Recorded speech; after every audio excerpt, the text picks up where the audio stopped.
Good morning, Michael. How are you? Morning, Jenny White. How are you?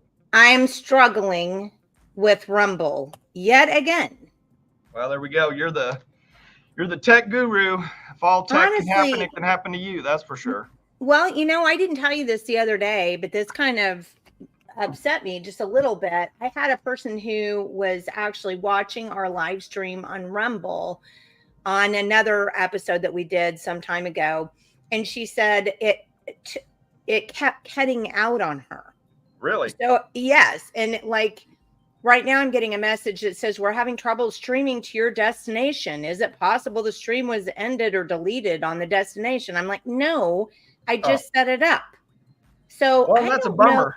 That's a bummer. I know, because we've got people. Audience. So I think what I'm going to do is, while you bring on Brian and you guys talk, I'm going to see if I can't figure out how to get Rumble loaded again, because this is just really making me cross. So before I bring on Brian, I want to touch on a couple economic deals, just because, not that I ever want to say like I told you so or anything like that, but you know, we know yes, you do. So we know this. That's we know silly. This debt situation is getting out of control. That's what the real problem is. We've got all this inflation. We've got all this stuff. But what I want to tell everybody is they don't really publicize this. I mean, you have to actually look at balance sheets and kind of look deeper into financial data. But the Federal Reserve, so our big bad boy bank, our owner, our private bank, don't forget it. Private bank, not the federal government, not our treasury, but a private federal bank here, named federal, just in namesake only. They are at an all-time, or not all-time, a 5-year high of their gold reserves. They are at 5-year high of gold reserves. So they are adding gold. And don't forget that when you're talking gold, 25% of the global store of gold is under the banks in Wall Street. I mean, that's pretty common knowledge. So it's under the banks in Wall Street. There's a echo there. Guess what? Our Rumble just came out. Oh, just kicked on. All right, good. That was what that was. So that was Rumble feeding back into your mic. So I'm sorry about that. Okay. Well, so anyway, I just I can't give you financial advice, but what I'm saying is, you know, just because you may be rich on paper with your 401ks, your retirement accounts, your IRAs, your stock accounts, your portfolio, make sure that you are diversified with some commodities, precious metals, things like that, because the Lord giveth and the Lord can taketh away when it comes to all these. No, that's the government. Well, that's the Lord when it comes to all this finance, the government. So that's just my 2 cents, as always. you just can't trust these numbers. You literally, when you look at the overall stock markets, you have basically 7 companies that are controlling this stock market. BlackRock's one of them. What are the other ones? Well, I'm talking about just the stock market in general, which is like Google, Apple, Tesla, Nvidia. Who else is there? Amazon. You know, it's all this Meta. It's all these huge huge tech and data companies. You know, it used to be like Exxon. You know, all the big commodity guys, all the big oil and gas guys. Not anymore. Now it's all data. Now it's all changed. So you see what really matters, your data.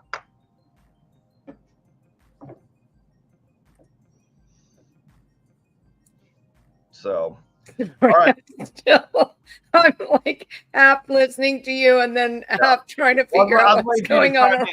But I'll go ahead and bring Brian in here in a second. Brian Shellum is the statewide charter school board member, who I think he's also the chair of the charter school board, the statewide charter school board, which he was initially. I think he was appointed by Governor Stitt, and he came in, he had a position on the virtual charter board, and then he moved into the actual charter school board.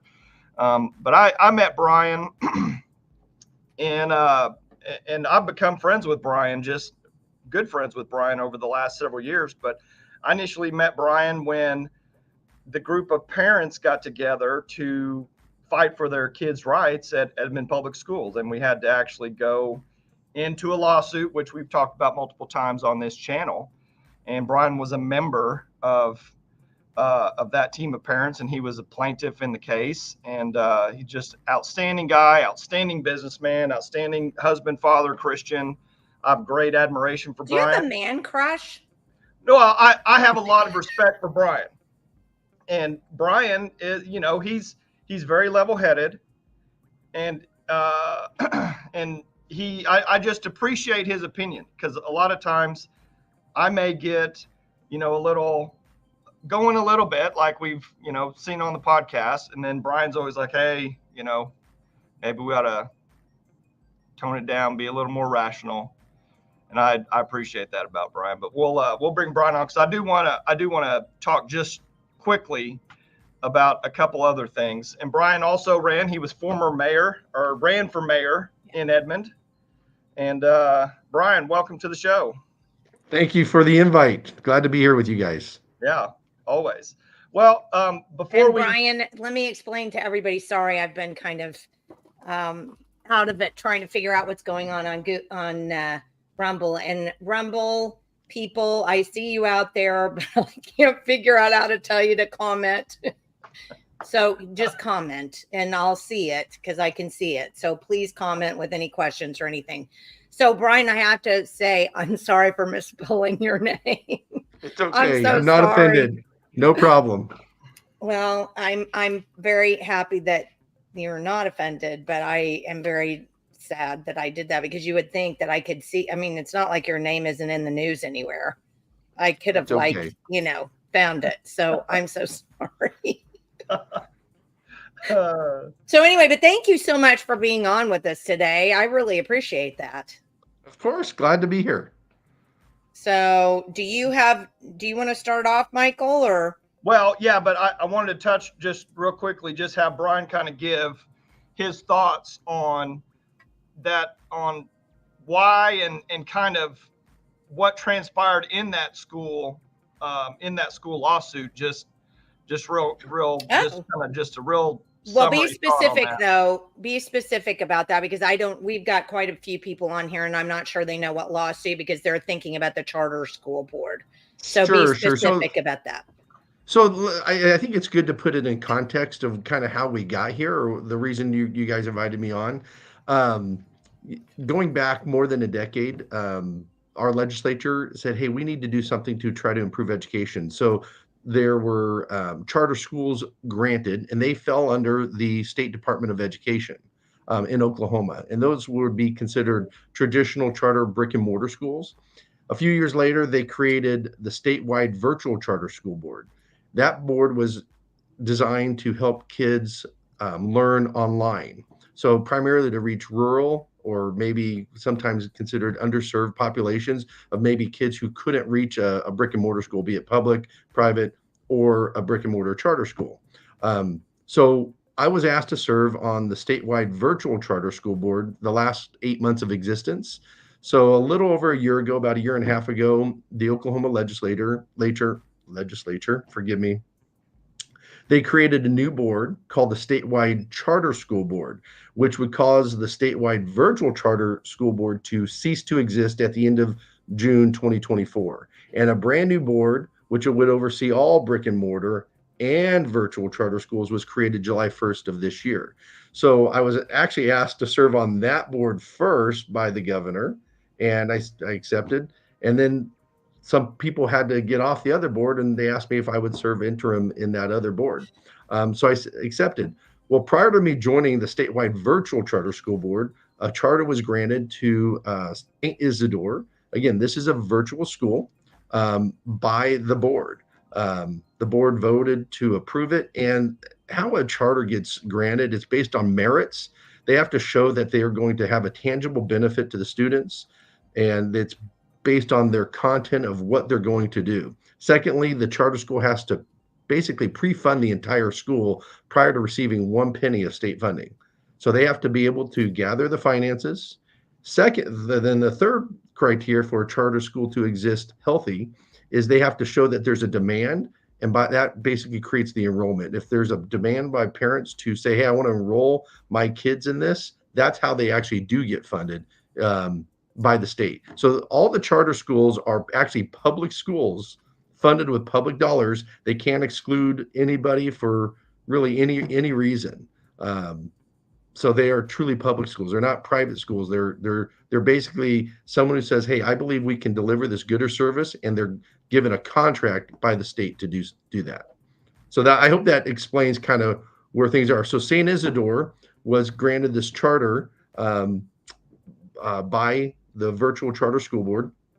There were a couple lawsuits filed in regards to this because St. Isadore has an affiliation with the Catholic Church. They are sponsored by the Catholic Church. That's how they got their pre-funding. There was a lawsuit filed in district court in Oklahoma County by a group of parents who think, it was really, we can talk a little bit more about the details. That case is on ice right now, but the state attorney general, Gettner Drummond, decided to sue the virtual charter school board. And he requested the Oklahoma Supreme Court grant original jurisdiction, which they did. And so that case was heard earlier this year in April of 2024. Okay, well, I'm going to stop you there, though, Brian, Sure. because I mean, the AG doesn't just decide to sue somebody. I mean, the Oklahoma State Constitution says, and it's very specific, that no public monies should go to any religious organization at all. And it doesn't break it down as to whether it's a school or a church or whatever it is, but no public funds, meaning monies that are stolen from taxpayers, are allowed to be given to a private religious or public religious or whatever that is, religious anything. So he didn't decide to. He was suing based on the fact that he believed, as the AG, that a contract with the charter school board with St. Isadore would violate the state constitution. Yeah, I mean, absolutely, that's what he believed. Right. But he's the one that filed the lawsuit, and the Oklahoma Supreme Court granted original jurisdiction. So I think it's important that people understand both sides of the argument. So I don't believe in saying only make your side. It's important to understand where the controversy, comes from. So we first need to understand that charter schools are public schools, meaning they can't discriminate against anybody. So the Oklahoma Constitution is very clear in regards to, basically you can't grant favoritism, pick a religion that's going to favor one over the other or endorse a religion. Really, the contention when we look at the argument, it shouldn't be hostile towards it either. But if you can go even further and look at the actual statute 516, it says it mirrors the Oklahoma Constitution. But one of the things that's really interesting in our Oklahoma Constitution, which I'm sure you guys have read, and It's 9,000 pages long, Brian. well, let's just start with the very first line. Article 1, Section 1. This is actually how our Oklahoma Constitution starts. It says the state of Oklahoma is an inseparable part of the federal union, and the Constitution of the United States is the supreme law of the land. That's how it starts. So it's important that we understand where the conflict creates, because we have a First Amendment, we have a 14th Amendment, and so when Gettner-Drummond's argument was that once you were given a contract, now you're a state entity. Well, that was the basis of their argument. And I would say I don't agree with that, because St. Isadore wasn't created by the state. It was created separate from the state. In fact, it doesn't have a contract that's in existence. It still exists. So how is it a state entity? I would say it's the equivalent of the state asking for a good or service. For instance, let's say we wanted to build a road and we wanted to hire a road contractor, and we say we want the best people who can build this road in the most efficient manner, and we're going to award a contract based on the merits and the bid specifications we need. Let's just say that this road contractor likes to put crosses on their trucks, or even swastikas. They have a right to their freedom of expression, but maybe they want to pray with their workers before. But they build the best roads. That does not make them a state entity. It makes them an entity that has a state contract. And that's what the charter is. That's what really the charter is. It's a contract for them to provide goods and services. It's the contract wasn't to proselytize their religion. The Catholic Church doesn't need the state's money. By all means, they have lots of it. The issue is we should be looking for the best outcomes for education. And these people say, hey, we have a plan to provide the best education in this format.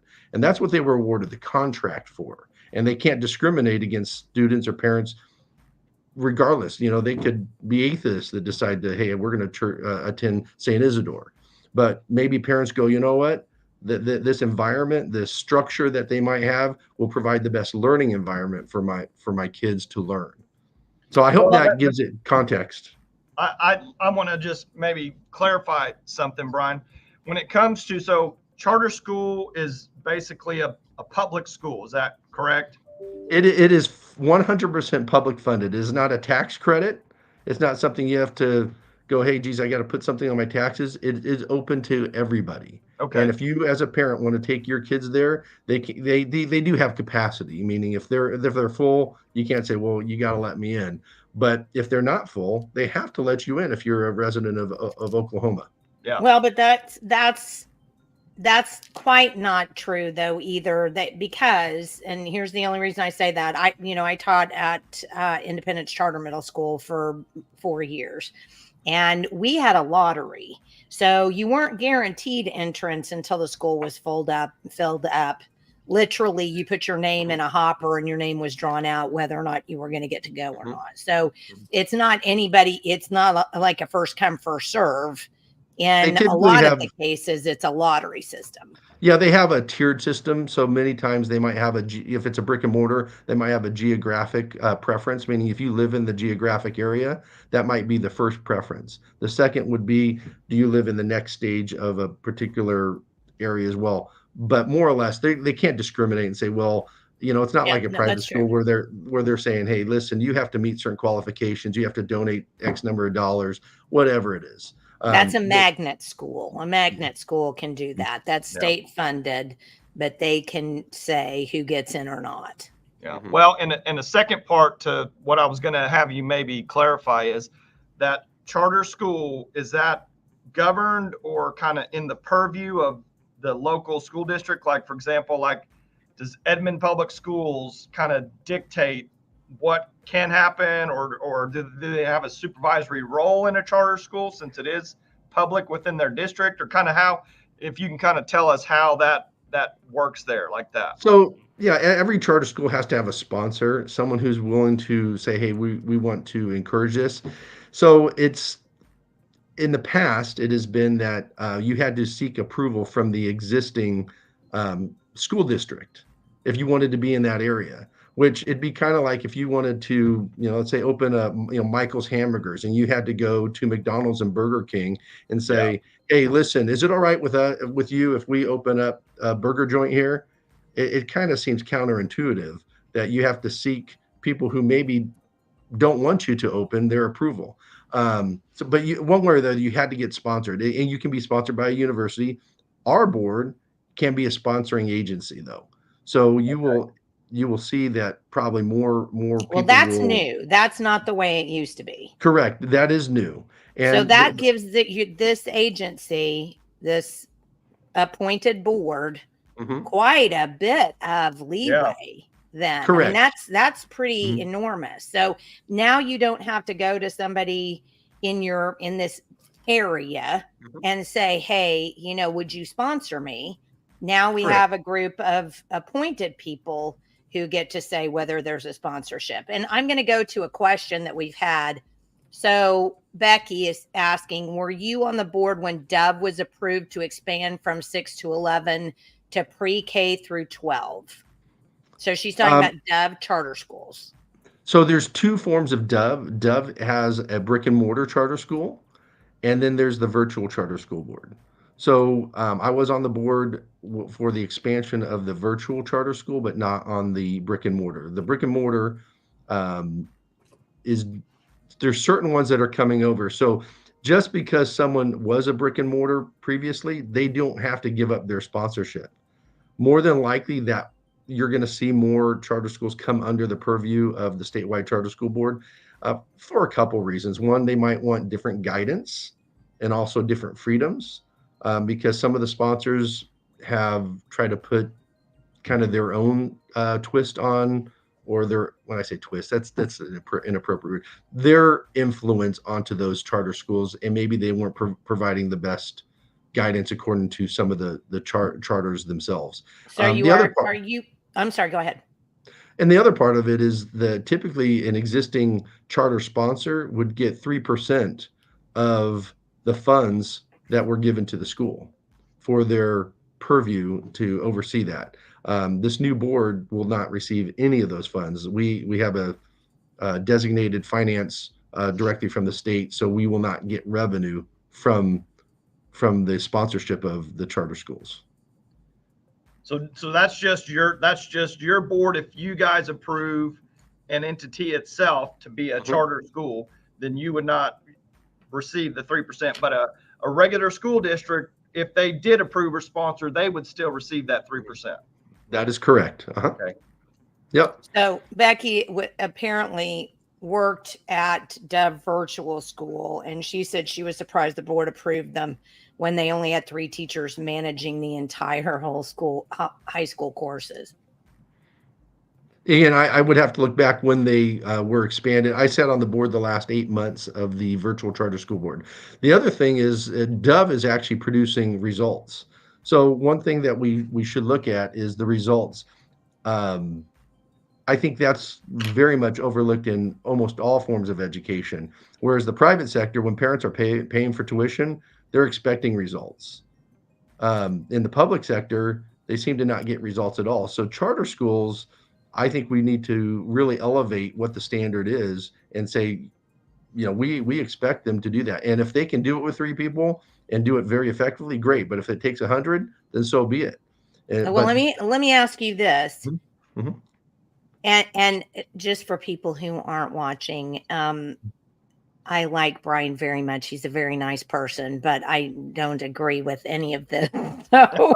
Hey, that's okay. We don't have to agree. And I hope the idea of us having a discussion is to be able to put all of it out there. Honestly, Brian, I really do appreciate that about you, because I hate the fact that we don't seem to be able to disagree anymore without people feeling like they have to get into fisticuffs over it. And I was brought up under the opinion, because I had a very well-educated mother, that you learn from disagreement.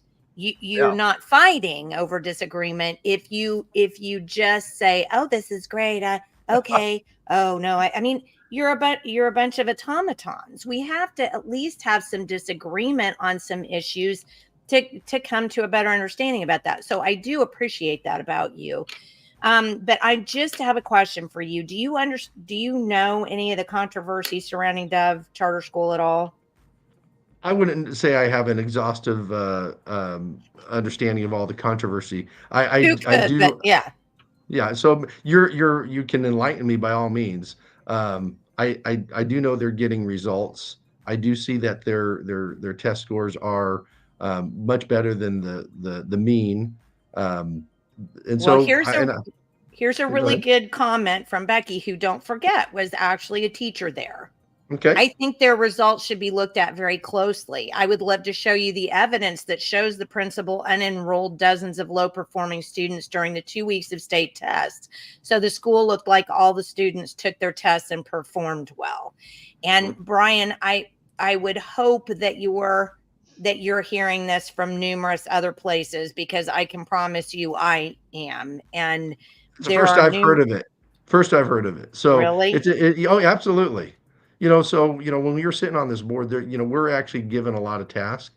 So I think it's important that we get all the information.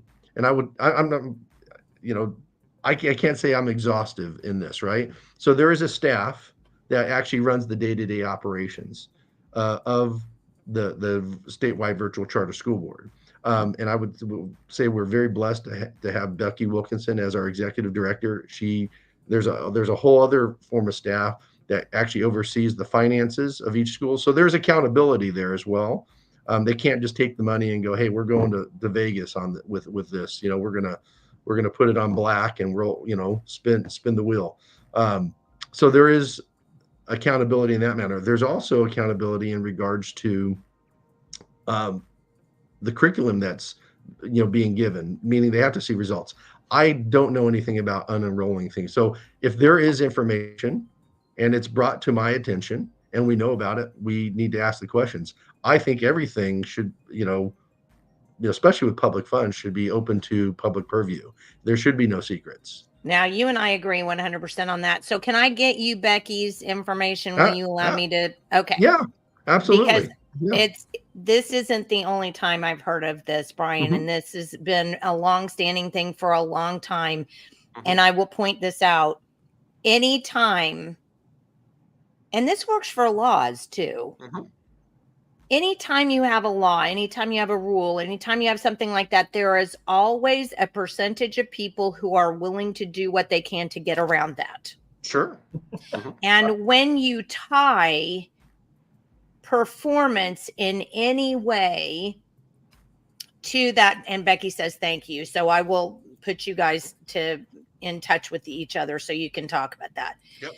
There are, and I saw this when I was teaching numerous times. If you say, we're going to ding you for getting low test scores, right? And we could go into ESEA and all of the federal standards and all of that, but nobody wants to hear about that. But there are federal standards that say you have to perform this way in order to get your federal cookies, right? And the state, even to some degree, has that same issue. We're going to pay you for performance. Can I back you up there? The nice thing about charters is the schools don't get dinged for, let's say there's test scores. What I would tell you is really going to be the driver, and this is what I think is the benefit of charters. It's a little bit more of a free market system. How people will get judged is based on the parents unenrolling their kids. And if the enrollment continues to decline, it's because of performance. And that's really what we're trying. You can say that's not. I mean, I think we should allow the market to work so that parents have the benefit of choosing where their kids can go to school. If they shouldn't feel stuck in just the public school that's in their neighborhood. If it's a low performing, if they say, hey, my kid might need something else, or they need to thrive in a different area, it gives them the freedom of choice to take them to a school that they think will allow their kids to perform. One of the things we hear about in our state is these tax credits. Well, can we not get into that just right now? I don't want to get into it. But what I want you to understand is that what this does, there's lots of people who fall below that threshold, who can't, they don't even have the margin to be able to say, hey, let's get a tax credit. But they need to have an option that will improve their educational outcome for their children. And a charter school is another, it increases their choice and allows them to basically vote with their feet. Okay, so let me give you two little things about the free market. The free market can't be a free market if it's state subsidized. So anything state subsidized, anything that tax dollars go into right away is out of the free market. Because what happens, because you know me, I hate. This isn't even subsidized. It's flat out paid for by the entire state. So let's not call it a subsidy. Let's just call it's paid for by the state. The charter schools are flat out paid. Well, no. I was talking about, I was going into a different thing. I just didn't get there fast enough. Okay, I'm sorry. I was talking about like subsidies. We give business subsidies too. And what that does is it makes winners and losers, right? I mean, if I'm very much in agreement with you that we shouldn't be subsidizing, and especially I would say the wealthy. So I'm very fortunate. I've been blessed in my businesses, and one of the things that irritated, and I'm just giving you a personal example, is in 2011, 2012, we were building our home, or adding on to our home, and there was a federal tax credit for geothermal. Yes, I remember that. It's 60%. That would have been resulted for me of a tax credit of $42,000. That's a lot of money. And I look at this, I'm like, how many poor people or middle-class people are putting these systems in and receiving this tax credit? I'm like, extremely few. Almost none. So we're subsidizing people who have money. And it's ridiculous. It's the same thing with electric cars, right? Why are we giving $7,500 tax credits to people who are buying electric cars? So I'm not in favor of this because it's typically people who have a lot more money than the average who are buying Teslas or other electric cars. What are we doing? We are literally leaving the people who need our help the most, especially when it comes to education. We're leaving them behind. And some of our government policies are doing this, and I'm not in favor of that. So when we talk about charter schools, we've decided as a society that we compel kids that they have to go to school. It's required by law. Even if it's private, even if it's homeschool, they have to get an education, right? This is what we decided as a society. What the charter school system does. No, I would argue that. I would say some people did and then foisted it on the rest of society so we could say society did it, but okay. Okay, well, we can have a different opinion of what we've decided what our laws are, but it's compulsory that kids. It's compulsory. So you can decide not to educate your kids, but they're going to get some form of education one way or the other, even if they're not in any kind of formal education. But we as a society have said, hey, we think this is important. And you can agree with it, disagree with it. What this does is it expands the choice for parents, especially those who may not have the resources to say, hey, I am going to take my kid to a private school. Because go ahead. Let me show you what Becky said again. I think virtual and charter schools offer a wonderful opportunity for Oklahoma students to find a situation that fits them best. But shouldn't we make sure their choices are not harmful? A Muslim-based school that intentionally misconstrues their numbers to gain more students is harmful to the state, in my opinion. There's a big fuss about St. Isadore, but Dove is flying under the radar. Again, just my personal opinion. So I'm going to say one thing because it appears maybe you're not educated on this one point. And so years and years ago, I began investigating Dove charter schools. And there is a movement. These schools are in just about every state in the nation. And they all have different names. Rainbow, Dove, something like that, some peacenik kind of name. But they are and they have been shown to be funded to a certain degree by fundamental Muslims. And so there was quite when I first started, as a matter of fact, so mid 2000s, right? 2008 or so, I started getting all kinds of information from people who have a very large network that are trying to understand why states are providing state funding for these particular schools. And I can't say anything about the state schools. All I'm saying is I'm talking about the research that I did and that was given to me years ago, to show this. And you can get online and look at it and say, Muslim charter schools. And I mean, all this information pops up and shows various different things. So, and in Texas I guess it was 2010 maybe, or between 2008 and 2012, there was a Texas charter school that was put under, they audited that school and they found out that there was a large amount of money that wasn't going to the school, but that was actually being funneled in a different direction. So I think we do have, as a state, if we are going to use money that is taken from the citizens of Oklahoma to public give money to something Mhm. else, we need to, kind of pay attention to that and make sure that that what we're doing is something that most taxpayers are going to agree with. Well, and if I can chime in here first before Brian starts to answer, I think in the case of Dove, Jenny, and just correct me, or Brian, correct me, either or. First of all, like they're receiving public money for the public charter school, correct? Yes. And then on top of that, they're not advertising as a Muslim or Islamic school, correct? No. They don't necessarily have like Islamic classes where they're Correct. teaching doctrine. Correct. But on the other side, nothing is stopping like private Islamic or Muslim money from coming into the school to possibly operate or do something to that effect. Well, and it was even the teachers. The teachers were coming in on the, what is it, a 501 what visa? The visa where they come in to teach or whatever.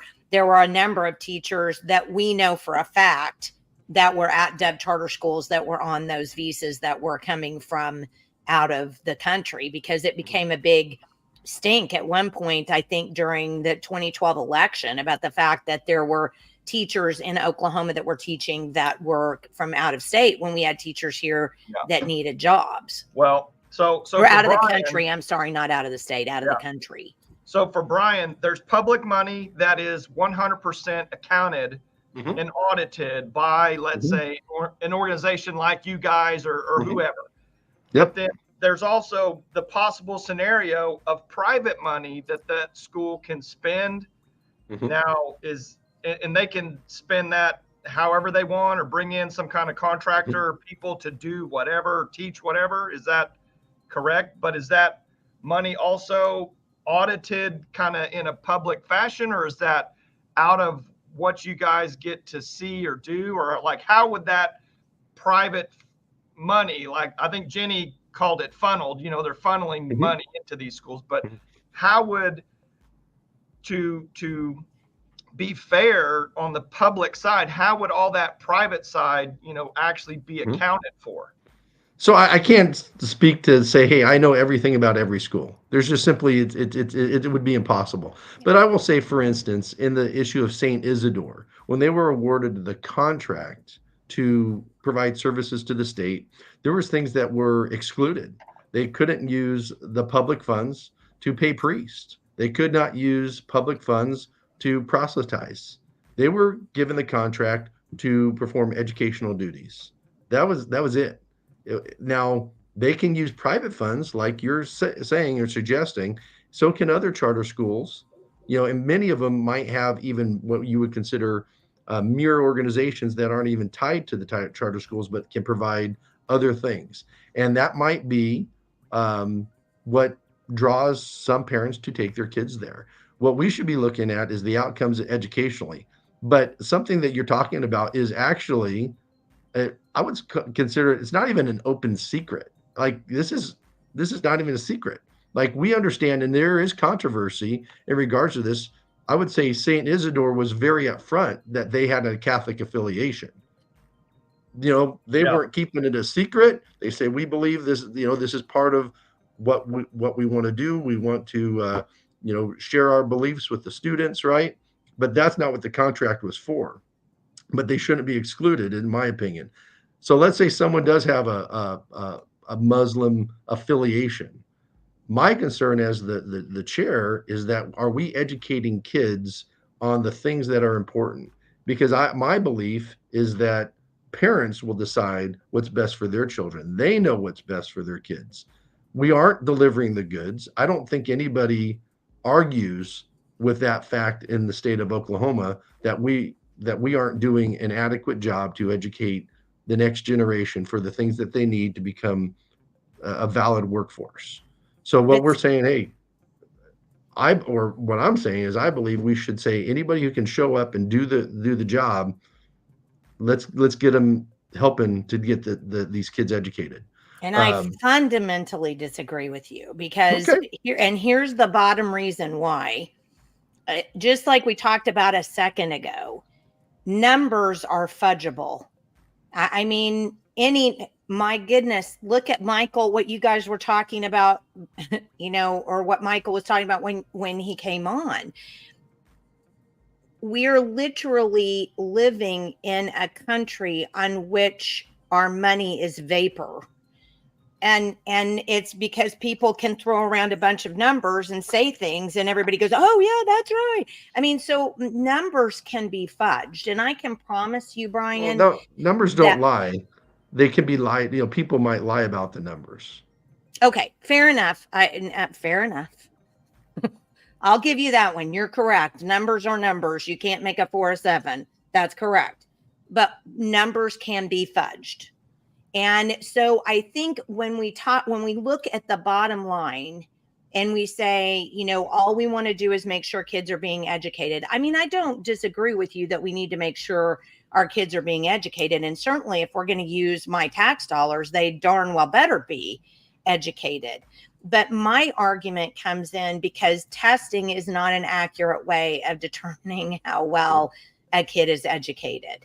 And what testing does is create a situation in which numbers get distorted and cheated in order to get to a number that people can say, oh, that's the number we want right there.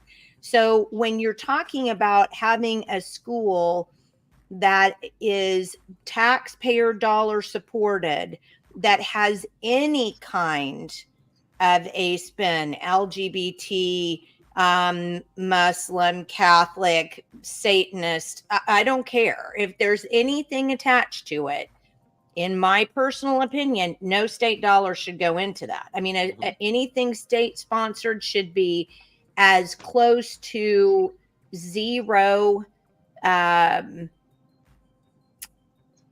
worldview as possible, because it's the I would actually say that's job. What you're getting now is the worldview is in the public schools.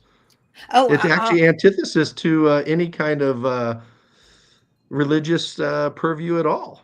So that's what you're getting, and that's where I would say we're getting the results of that worldview right now. So you're getting exactly what you're describing.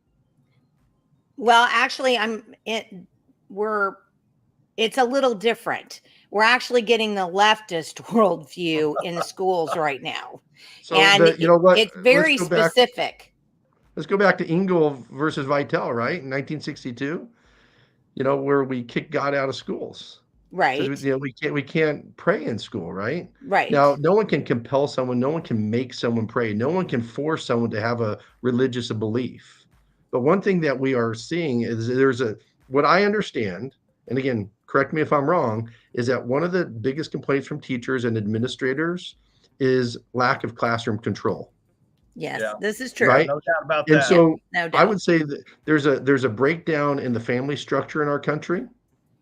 There's a lack of respect for authority. And I think that stems all the way back so when we look at our court system, it says in God we trust. When we look at our money, it says in God we trust.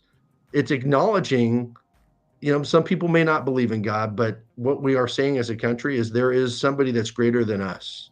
And this is where I think our society has said, we as individuals are the greatest ones. And that's what we're instilling in children today, rather than having respect for authority, be it their own parents, teachers, administrators who are really there to serve these kids.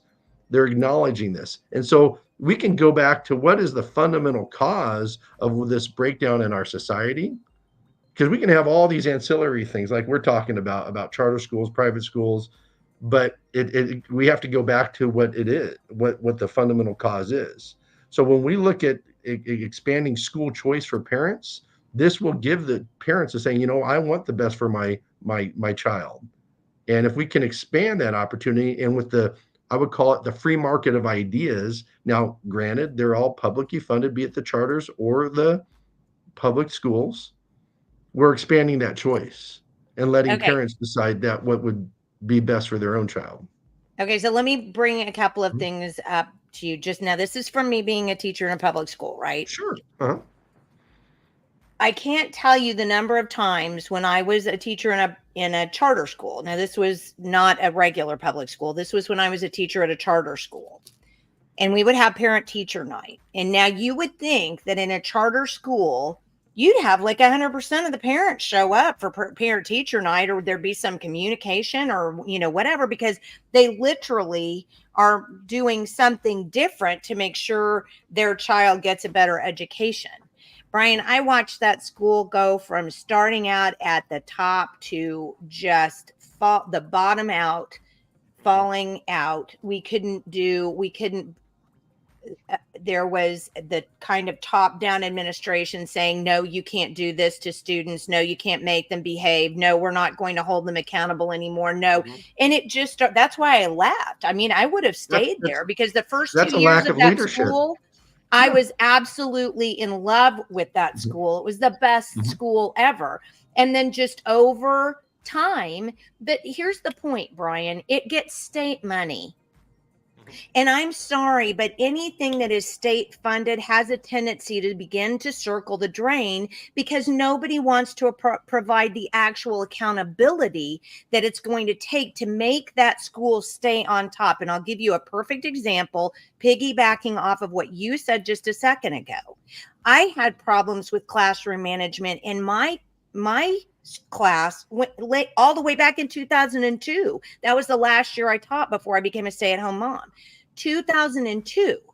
Well, if you don't have a principal who's willing to say, get that kid down here, well, you know what? If that kid can't behave, he's out.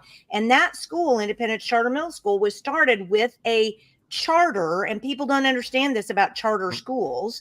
Every charter school has a charter, a piece of documentation that says, here's what we believe, here's what we're going to do at the school, here's how we are going to run this school, because otherwise it's just another school that the taxpayers have to sink dollars into. The whole idea was to have a charter where the person who's creating this, I'm sorry, what happened? I think your feed cut out for just a second. Good. Oh, it did? What did you miss, Brian? Or maybe Brian's freezing. Brian did. Brian froze. There's Brian back. Yeah, he's kind of in. Are you there? Whoop, we're losing you, Brian. Hear you. Your video's a little in and out. Are you there? You may have to disconnect and come back in, Brian. If it doesn't you pick might. Up. Yeah. I see you guys. Or he may have to come in on his phone also. Yeah. Dang it. He may. Can you hear me? No, he's gone. Maybe. Yeah, he's I think he just needs to issues. Cut out and come back in. Yeah, we'll get him back in here, and just maybe he'll come back in. But one thing I want to ask Brian specifically is on that charter side. And I was kind of starting to, and we went down a rabbit hole, but if there is, we never do that, Michael. If there is private money coming into these schools, like let's say Dove, okay, let's say private Muslim money for a specific purpose is coming into that school. how is that accounted for through an organization, like Brian's charter school board? Can the public say, I want the private accounting on that? Are you back, Brian? I'm back. I'm sorry. I don't know what happened there. Well, you're still a little, So, it's still acting up a hear me? little. Yeah, you may hit your little stop cam button. Maybe your video is just not good enough. We can just do audio for a little bit.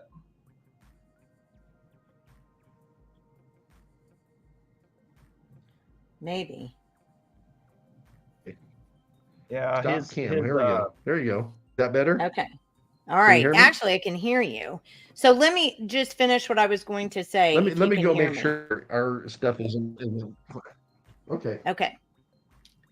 Okay. So finish what you were going to say, Michael. Well, but anyway, what I would like to know from someone in like Brian's position, you approve a charter school that maybe it doesn't have the doctrine of, or not the doctrine, doesn't have the public advertisement of, hey, this is an Islamic school. We're going to teach some doctrine, or we're going to have guest speakers come in here and do this, or we're going to have a slant on the curriculum that actually incorporates, some of this Muslim or whatever it is. Satanist. Whatever, however, so how do you account for that private money compared to the public of, because I'm assuming when they come to someone like Brian or Brian's board, they lay out how and what how their school is going to operate. Their charter.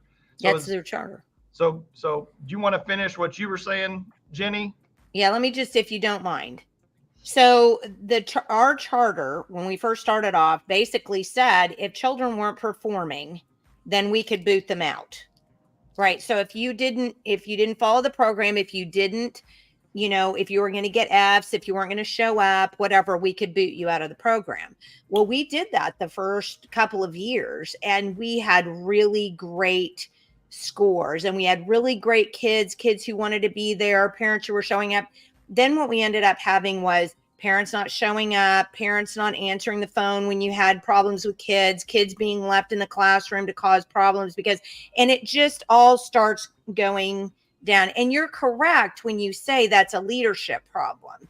Mm-hmm. But I'm going to tell you, and if there are public school teachers on here who are willing to chime in, please do so. I can tell you, as a public school teacher, the biggest problem we have is that the principals in the building simply won't do their jobs. And it's the same thing, I think, in a lot of times with charter schools. And let me make another point too. I know that when I was there, we had a lot of parents who brought their kids in, but once they brought their kids in, we were done, right? They feel like they were safer in this environment because safety was a big issue, but they didn't really care about their education that much or whatever else they were doing. So we couldn't get parents to, pay attention. We couldn't get them to come to parent-teacher classes. They were supposed to do parent hours at the school. That wasn't happening.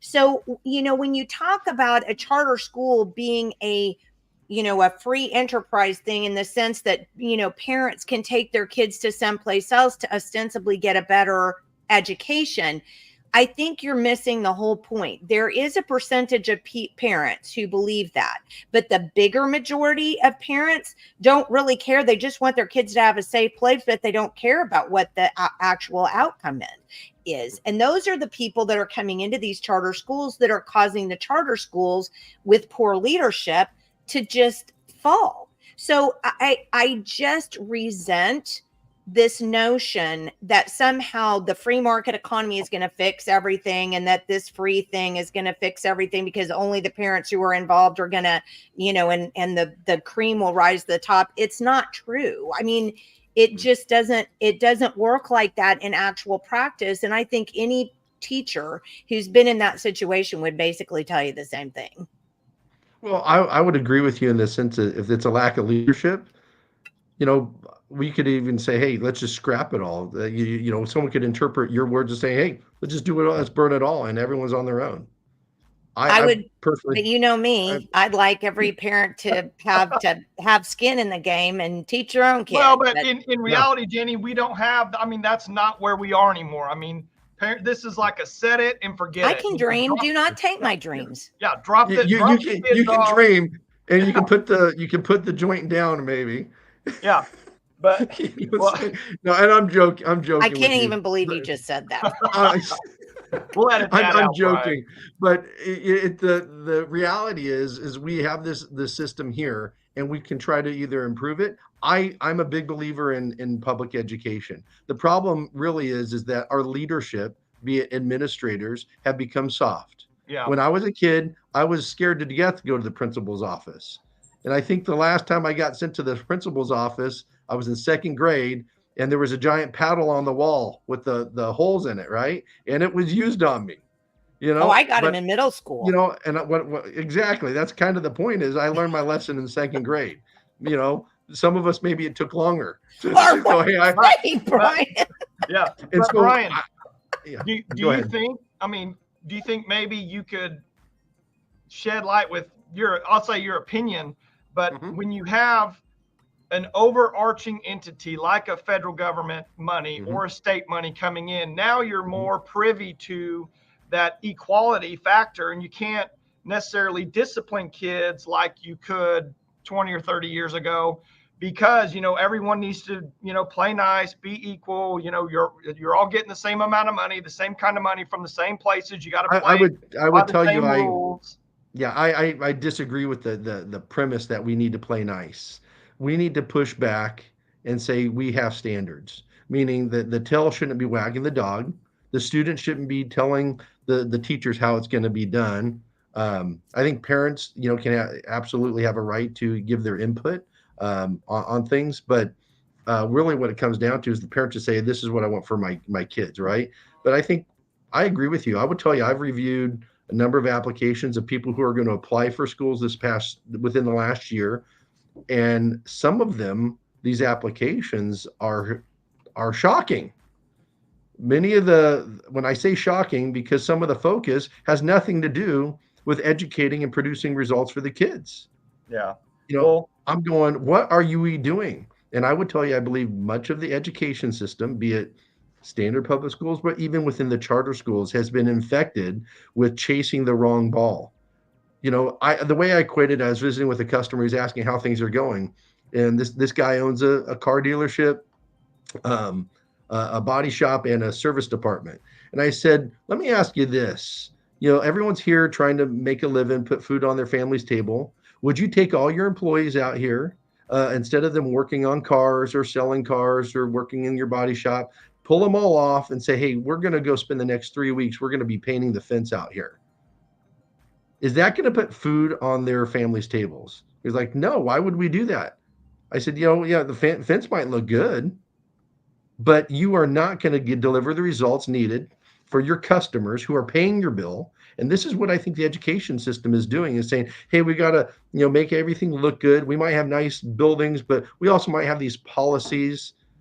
And we are missing the boat on what it actually takes to educate kids. Well, I don't disagree with you there at all, Brian. And so you and I are on the absolute same page about that for sure. But and my point is, because I agree 100%, but are those policies, and is that lax leadership situation? I mean, in my opinion, is it truly coming in, not because you have private money with private parents paying for this and literally holding, because I mean, you know how it is. Especially as a businessman, when you have skin in the game, you're going to keep people much more accountable than you ever would. So, I mean, because we have that public school, you know, lax leadership, lax discipline, all that thing. Now to you know, to kind of maybe clarify Jenny's point a little bit, when you have that public money coming in now to a private school, to where these charter schools, I think maybe, Jenny, you might be going in this direction. These charter schools don't have to be as accountable to the parents, because they know that there's just a line of other kids waiting to get in there with their public money to come into the school. So they don't have to be, you know, if they don't like someone, they just kick them out. You just plug the next person in.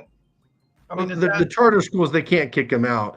And I personally think it shouldn't be based on test scores. I have no problem based on their performance of lack of work. So what I tell my own children, I will not be so disappointed if you're doing your best with, your grade. The issue I get disappointed is you not putting the effort in, because I Yeah. know the effort will result in better grades. So Well, I will grind my kids, my own children, for their work ethic and what they're trying to do, because I know that produces a crop. yeah. Well, you're And I the think that's exception. You're the exception. maybe I am, but when we look, so I agree with you when Jenny talks about testing, right? Well, you can skew a test. In fact, I remember having a professor in college. He goes, I can't grade, write a test that's going to tell me 10% of these kids are going to be getting 90 above. So he graded everything on the curve, and his tests were some of the hardest tests I ever took.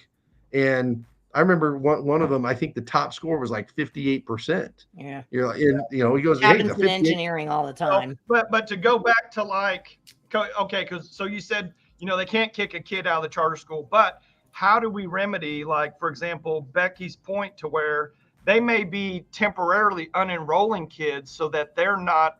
That's a problem. That's How do we skewing get the numbers. around And if I can find that information out, that's inappropriate. We should, the numbers should be what they are, and we should be focused on how do we improve the outcomes. Yeah. And we Well, shouldn't and- skew numbers. And if we go to that too, I mean, if you go to the state report card and you go through the state report card and you look at charter schools and you look at their performance versus some of the, I mean, now granted, the public schools are the ones that are at the bottom, but charter schools really aren't. I mean, name one charter school that's knocking it out of the park according to the statewide formula for the grade card. There are actually a handful that are doing well. Saying knocking out of the park, I would not say. To me, knocking it out of the park in our state is not happening. I will tell you, I'll share with you some stuff that we're working on right now. Is there are some charter schools in the country that are knocking it out of the park, that are doing very well. Well, And can I pause you just for a second? Yeah, I want to share with you one of the things that we're doing, though, is we are going to bring those top performers to Oklahoma and say, hey, what are the things that you're doing that are knocking it out of the park? Because why do we go ahead? Well, I don't want to interject on that. I just want to say I want to be mindful of your time, because I know you're a very busy man. We're at an hour. Can you do another half hour or so, Brian? I'm fine. I slotted the time for you. Okay. Well, go ahead before I start go on ahead. you again. No, it's okay. Hey, you can bring it, right? But one of the things I think we're doing when we look at, and I'm not going to name names, but when we look at some of the sponsoring of existing public schools to some of the charters, one of the best lines I ever heard early in my career was from Tom Hopkins sales training. And one of the things was, never take advice from someone more messed up than you. Yet Fair enough. Yet we're asking public schools who are failing to sponsor charter schools. Yeah, but it defies logic. Here's and I can see your perspective on that, but here's my perspective on that.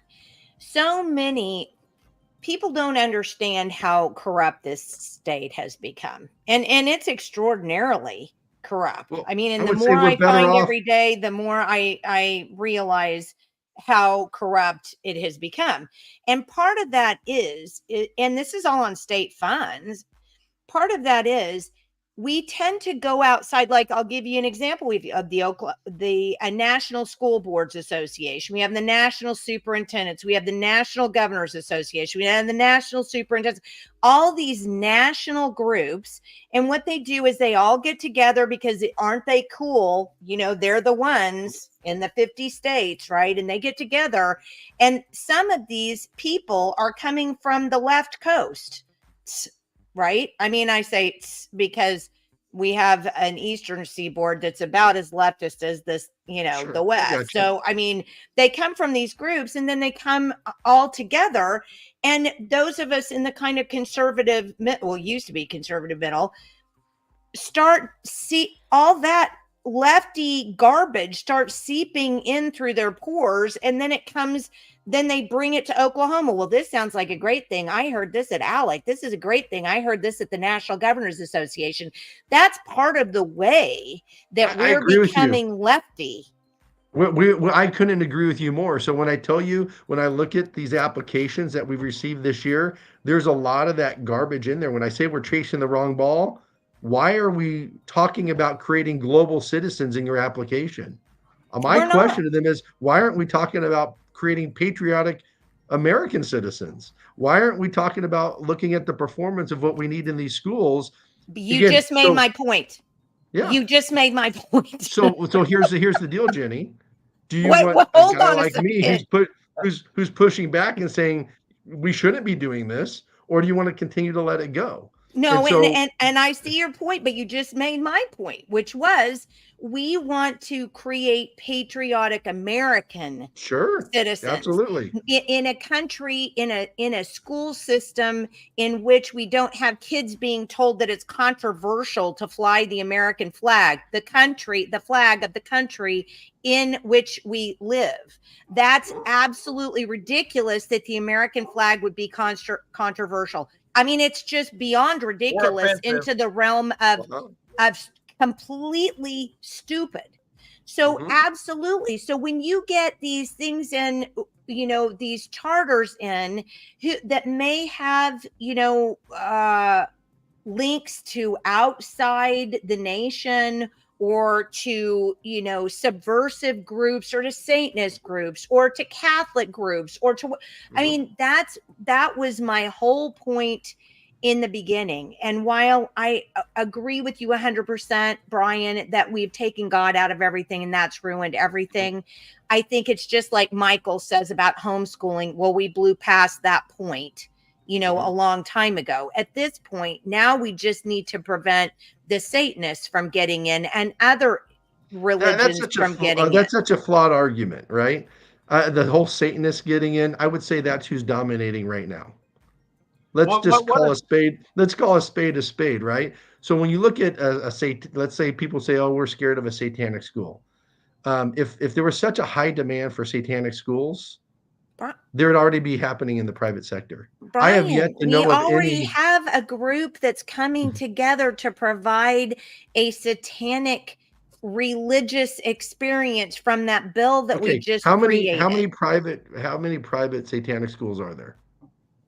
Well, I don't know. I've not heard of one here in Oklahoma. Religion. That's my point. I don't think I've not heard of one here in Oklahoma yet. But that's not even my point. That's private. If they wanted to create a private satanic school, that's the point. There would be a demand for it. But the point of the matter is that there's a difference between private and public, and the big difference is my money. Mm-hmm. Yeah, I won't support a private satanic school. Well, I'm not going to support something on the public dime. Yeah. Mm-hmm. Well, I think we may let's Brian, let's just for the sake of clarification, why don't you run us through that entire application process? These schools come in, what do they do? What do they provide for you? What, do they have to have a history of performance or whatever in the past? How do they get to you to actually get the charter in the first place? Yeah. So one of the things we are doing in our new statewide charter school board is reviewing our guidance, meaning our process, because we have basically currently adopted what has been done in the past.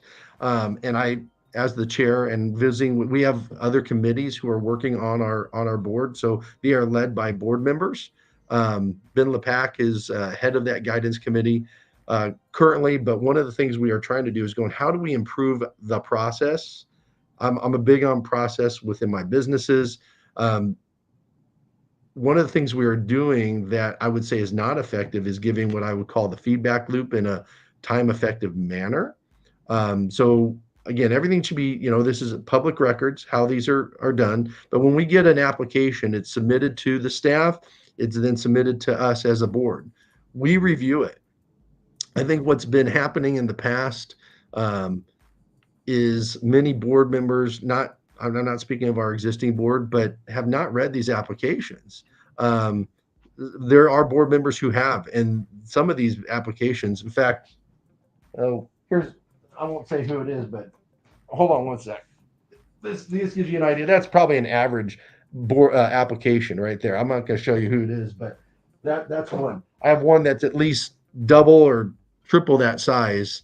And one of the things that's interesting is we find that some of the applicants haven't even read their own application, meaning they're bought and paid They for. get a boilerplate thing Yeah, and they correct. fill in the And blank and turn it in. And so when you're asking questions about what's in their application, they look at you like a deer in the headlights, and like you haven't read it your own application, yet you're expecting us to read it, which is the responsibility we signed up for. So that application is reviewed, questions are answered to the applicants. The staff goes through all that. They do a site visit if it's a brick and mortar. They review the instructional material. The staff will give their recommendation based on a number of different factors, based on the academics that they're planning, the financial stability of the school, how they're going to survive, what their marketing plan is to get schools rolled in. And then those recommendations are given to the board, and then the board makes a vote if whether they're going to grant that charter or not. That's currently how it works. What I'm trying to focus on is how do we improve that process so by the time it gets to the board, it's vetted, and that the people who are applying, they know their material inside and out, and that they can make adjustments based on the feedback that they're getting from our board and from our staff. Right now, it's these month-long increments. And I think we need to improve the speed at which we provide that to the applicants and for the benefit of the public as well. Yeah. Well, is there like a set of prerequisites like an applicant has to have? Do they have to operate privately for a certain amount of time to show they're even viable? Or can I just make up like Michael's school and bring in an application, looks good? Can I, be granted the process and open doors, within a certain amount of time? Is that possible? So the short answer is yes. I would say if it's just based on Michael's goods, you're probably not going to get approved, but you're going to have to provide a tangible plan of how you're going to create your school, how you're going to get the teachers, how you're going to get the principal, how you're going to pre-fund all of it too. You have to provide all the financial wherewithal before you're granted a charter, meaning it's got to be 100% funded prior to you getting 1 penny of state funding. So let's talk about the board for a second. So I've been out to because we haven't even talked about that. So let's talk about how the board is created and who's on the board. Mm-hmm. Yeah. So this board is there's 3 appointed by the governor. There's 2 appointed by the pro tem, 2 appointed by the Speaker of the House, and then 1 is the state superintendent of public instruction or their designee, and the other one is appointed by the state auditor. Or when I say appointed, it can be the state auditor themselves or their designee as well. So there's 9 people on this board. Okay. Well, it's better than the 3-person election boards in the state. I will give it that. Well, you have some personal experience with that, right? Yeah, a little bit. So what other, what kind of staff do you have? I mean, so like I said, we have an executive director who really runs the day-to-day operations. Her name is Becky Wilkinson. She's excellent. She does have a long history in the education system. And what's interesting, as I'm getting to know Becky, I've known her just about a year now. When I was appointed to the virtual charter school board, she was the executive director for that board as well. She's actually built a very good staff. We have communications people, but we have people who audit the financials of all the schools. We have people who audit the curriculum of all the schools. And they operate the day-to-day operations of the board. So when you hear the statewide charter school board, it's not just the board members. There is a staff that oversees all the schools. They give their recommendations. We don't go out and do all the audits of the finances of all. The board itself does not do that. There's a staff that does that. Is that why they the could- state auditor and inspector has somebody on there? Well, I think part of it is, we know the trouble that happened with You mean with Epic. Epic? Absolutely. I mean, it's not a secret, right? And so I think them adding the state superintendent and the state auditor to this board is to provide, more oversight. In addition, our board is subject to being audited by the state auditor themselves. Well, I was looking over the board myself, and I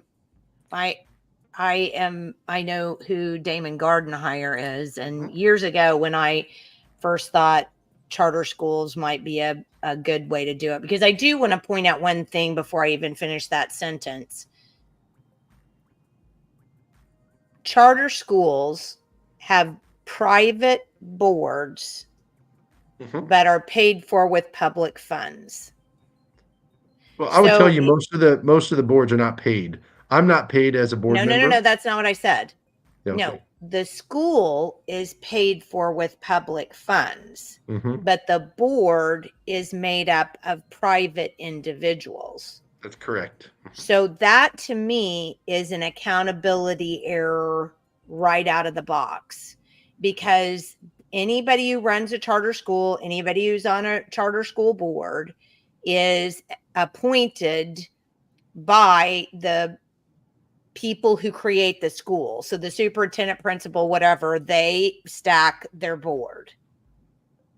It's supposed to be the other way around. How many companies? Well, but it doesn't. I mean, how do you even get on like your local charter school board in the first place? I mean, there's not a public election like there is in the public schools. And yet correct. Public dollars go into that school. So just like there's a public school board election for a public school, we don't have that with a charter school. So you just are relying on these private individuals to run this school. I can't go into their private meetings and say, I want to know what's going on. That's the other problem. Hold on right there. They actually are subject to the open meetings laws. So all these charter school boards, when they have a meeting, they are subject to the Open Meetings Act. Okay, well, that's good to know. So public they people... can't have... Yeah, they can have executive session, but they cannot have private meetings. But how then do you force change on that if you're, just a private member and there's just how do you force change there? How do you get accountability for your state dollars going into that school? So I think there's two ways. That's when for instance, if we grant the charter our new board, and we have to oversee that. So every year there's an annual audit on all their performance metrics. So many of them are financial.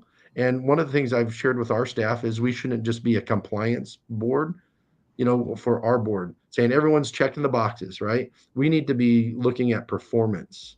And so part of that is, we have people who will be looking to renew their charters. And so we shared with you some of the reasons some people have other charters. There are going to be schools who want to come under the purview of our board, and that's happening. And we have to be able to say we're going to approve or disapprove. And if they are failing, we should not be renewing their charters. So there is accountability, just like the governor gets elected, the pro tem gets elected, right? They're appointing us. Now we can sit here and have an election for every single thing. This is the structure we've said with charter schools. Yes, they are invited to be on the board, but there is accountability by our board if we're the sponsoring agency, which we are for many. And if they're not performing, we can say, we're not renewing your contract. You ain't cutting the mustard. Just like if you aren't happy with your lawn service, you say, hey, we're not renewing the contract. We're going to find someone else to do it.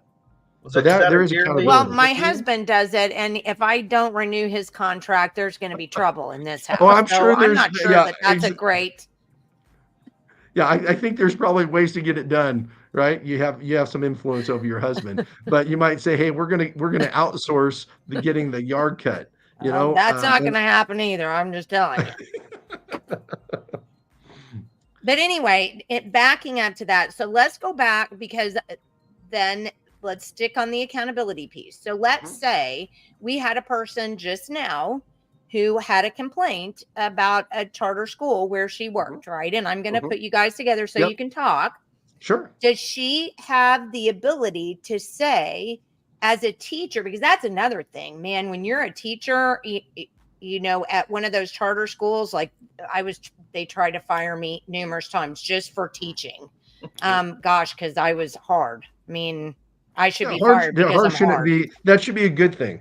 It shouldn't, you shouldn't just be easy. Yeah, but I think, Brian, part of the reason why I'm at such cross purposes with you is because I've been in the system. I have been in the system. I know what the system is like. I've seen how the system operates, and it's crap. I mean, I'm sorry, but it's just crap. So I would tell you, I hear this about the internet, right? People say, "Oh, the internet's awful." Is it awful? Or is it that there's garbage on the internet, but there's good things on the internet? It's a tool. So Yeah, our public schools, you can say they're not performing, but is the system itself flawed that we shouldn't have public education? Well, now I'm not going to argue the public education thing with you. Okay. That's completely off the table, but I'm telling you that the system is flawed. It absolutely is flawed. Sure. Because if the system weren't flawed, we wouldn't be having the problems that we're having right now. Sure. Should we try to work to improve it, or should we just leave it alone? Well, but here's the thing. How many years have we gone through superintendent elections saying, you know, we're doing this because we want to improve public education? Superintendents aren't elected. We elect boards. I agree. But the problem is that the system is so top heavy and so enormous that it's like turning the Titanic at this point. So I agree with you wholeheartedly. So the question is we need to have people in positions, be it elected or appointed, that have a strong enough backbone to say no. And I'm going to tell you, as I've reviewed some of these applications, I've visited with, Becky Wilkinson, who's our executive director. She's phenomenal. And I said, I can't in good conscience say we're going to approve this because we're going to get garbage out of it. And then she goes, yeah, some of these applicants are insane. And so what's happening in many boards is they're rubber stamps, and we should not have rubber stamp boards. We should have boards that are going to do the work and say, we actually expect results. And so as the chair of this board, that's what my goal is to really set the pace. And, one of the things I did as one of my first acts as chairman is talk about Roger Bannister. And, he's the guy who broke the 4-minute mile. And, for 65 years, that record, that had never been broken, right? Where people were actually pursuing it. As soon as he breaks that record, within 45 days, another person does it. Within a year, 3 people do it in the same race. So what we want to do as a charter school board is really change the pace and say, we can make a difference. We will not, we don't have control over the entire education system in Oklahoma, but what our goal is to say, we can do it and it can be done. So there are people within the charter system who say we shouldn't share some of the things we learn with the public. I'm like, no, we should. We should be saying this can be done. Let them participate in what we're wanting to do. There's no secrets here. If everyone does better, I said, what's the worst that's going to happen? Is that public education is going to improve all around the state? Great, let's bring it. So we need to elevate the standards and hold boards that are running these charters accountable and push them. So one of the things I was alluding to is earlier, we're going to create a conference. We're looking at scheduling it in the spring, or late winter, early spring, to bring the best performers in the country, the people who are actually getting it done, to us. We shouldn't be striving to chase the bottom. We should be striving to chase the very top. Yeah, but are there people in this state that can come up with that? Why do we keep going out of state to do so? Because that's like saying we shouldn't ever travel anywhere, and that we only want to look introspectively. Again, should we continue to take advice from people who aren't performing? And I would say the people in our state. Are you telling me that there are people in Oklahoma that aren't? I mean, you don't have any models in Oklahoma at all of. No, we have people who. We have some good performers, but should we want the best? So do we want to just be satisfied with average or even marginally better than average? What I'm saying is we know there are actual people who are doing the work that we can learn from. I'm not going to claim I know it all. So as a business owner myself, when I look at the things that I need to do, am I going to go, well, geez, there's only people in my industry in Oklahoma where I get, there's people who maybe are in Florida who are killing it, who really know what they're doing. Maybe in Houston, so I'm not going No, to say we I get have it, to. but there are a lot of people that I even know in Mhm. Oklahoma who have really all the right ideas about Mhm. how to make these things happen. But it Hey, seems put them in. like We're we're like we're we're open. Bring the ideas, right? Then the other issue is who are the people who aren't just doing it with ideas, but actually getting it done. well, and there's So a fair point. I Yeah. mean, I could say that that is a fair point because execution is everything. yeah, and that's what we're Um, trying to do is who are the people who are actually executing on the absolute best. When we look at some of the charter schools who have 100% graduation rate, who have a but 100%. that's outrageous. I mean, seriously, really, So 100%. these are the top performers. These are the top performers.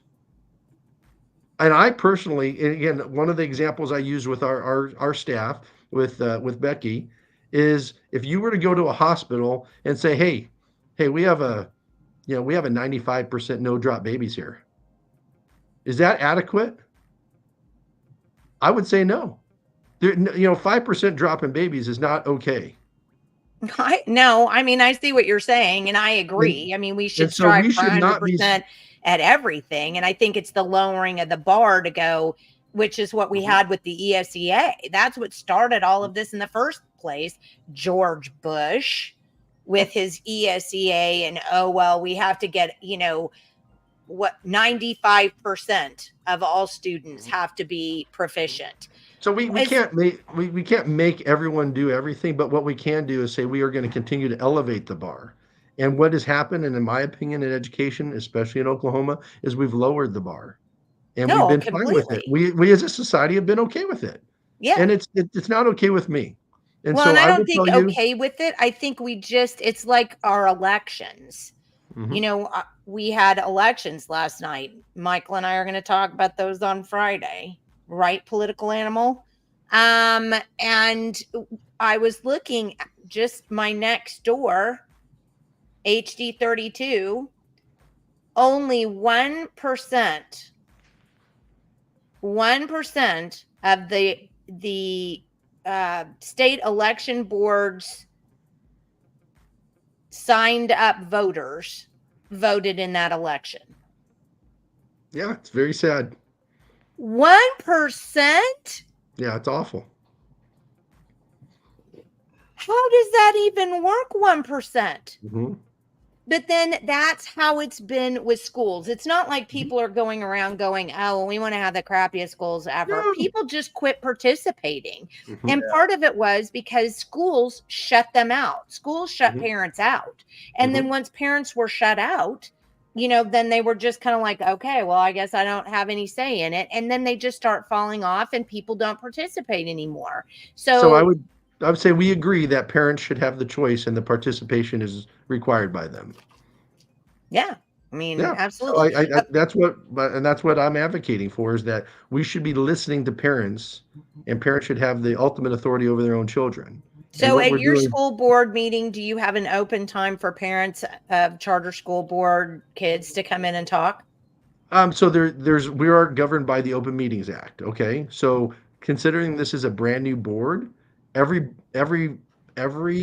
um, meeting until the beginning of the year is considered a special meeting. And we can't have No, you open. can't on a special Yeah. meeting. Yeah. Okay, so but So here let starting in me January, we will be able to have, which again, I think we can ask the legislator, even in a special meeting, if the board decides to have public comment, great. But in No, a but you special know what meeting, I would adjure you to do?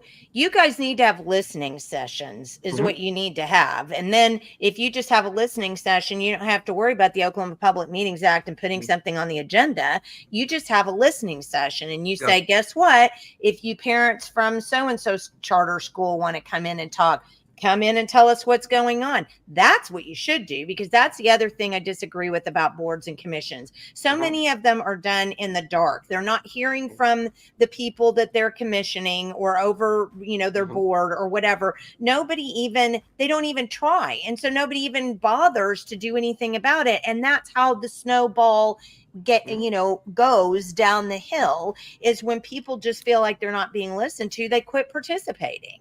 So, except in elections, which anyway, I won't go there.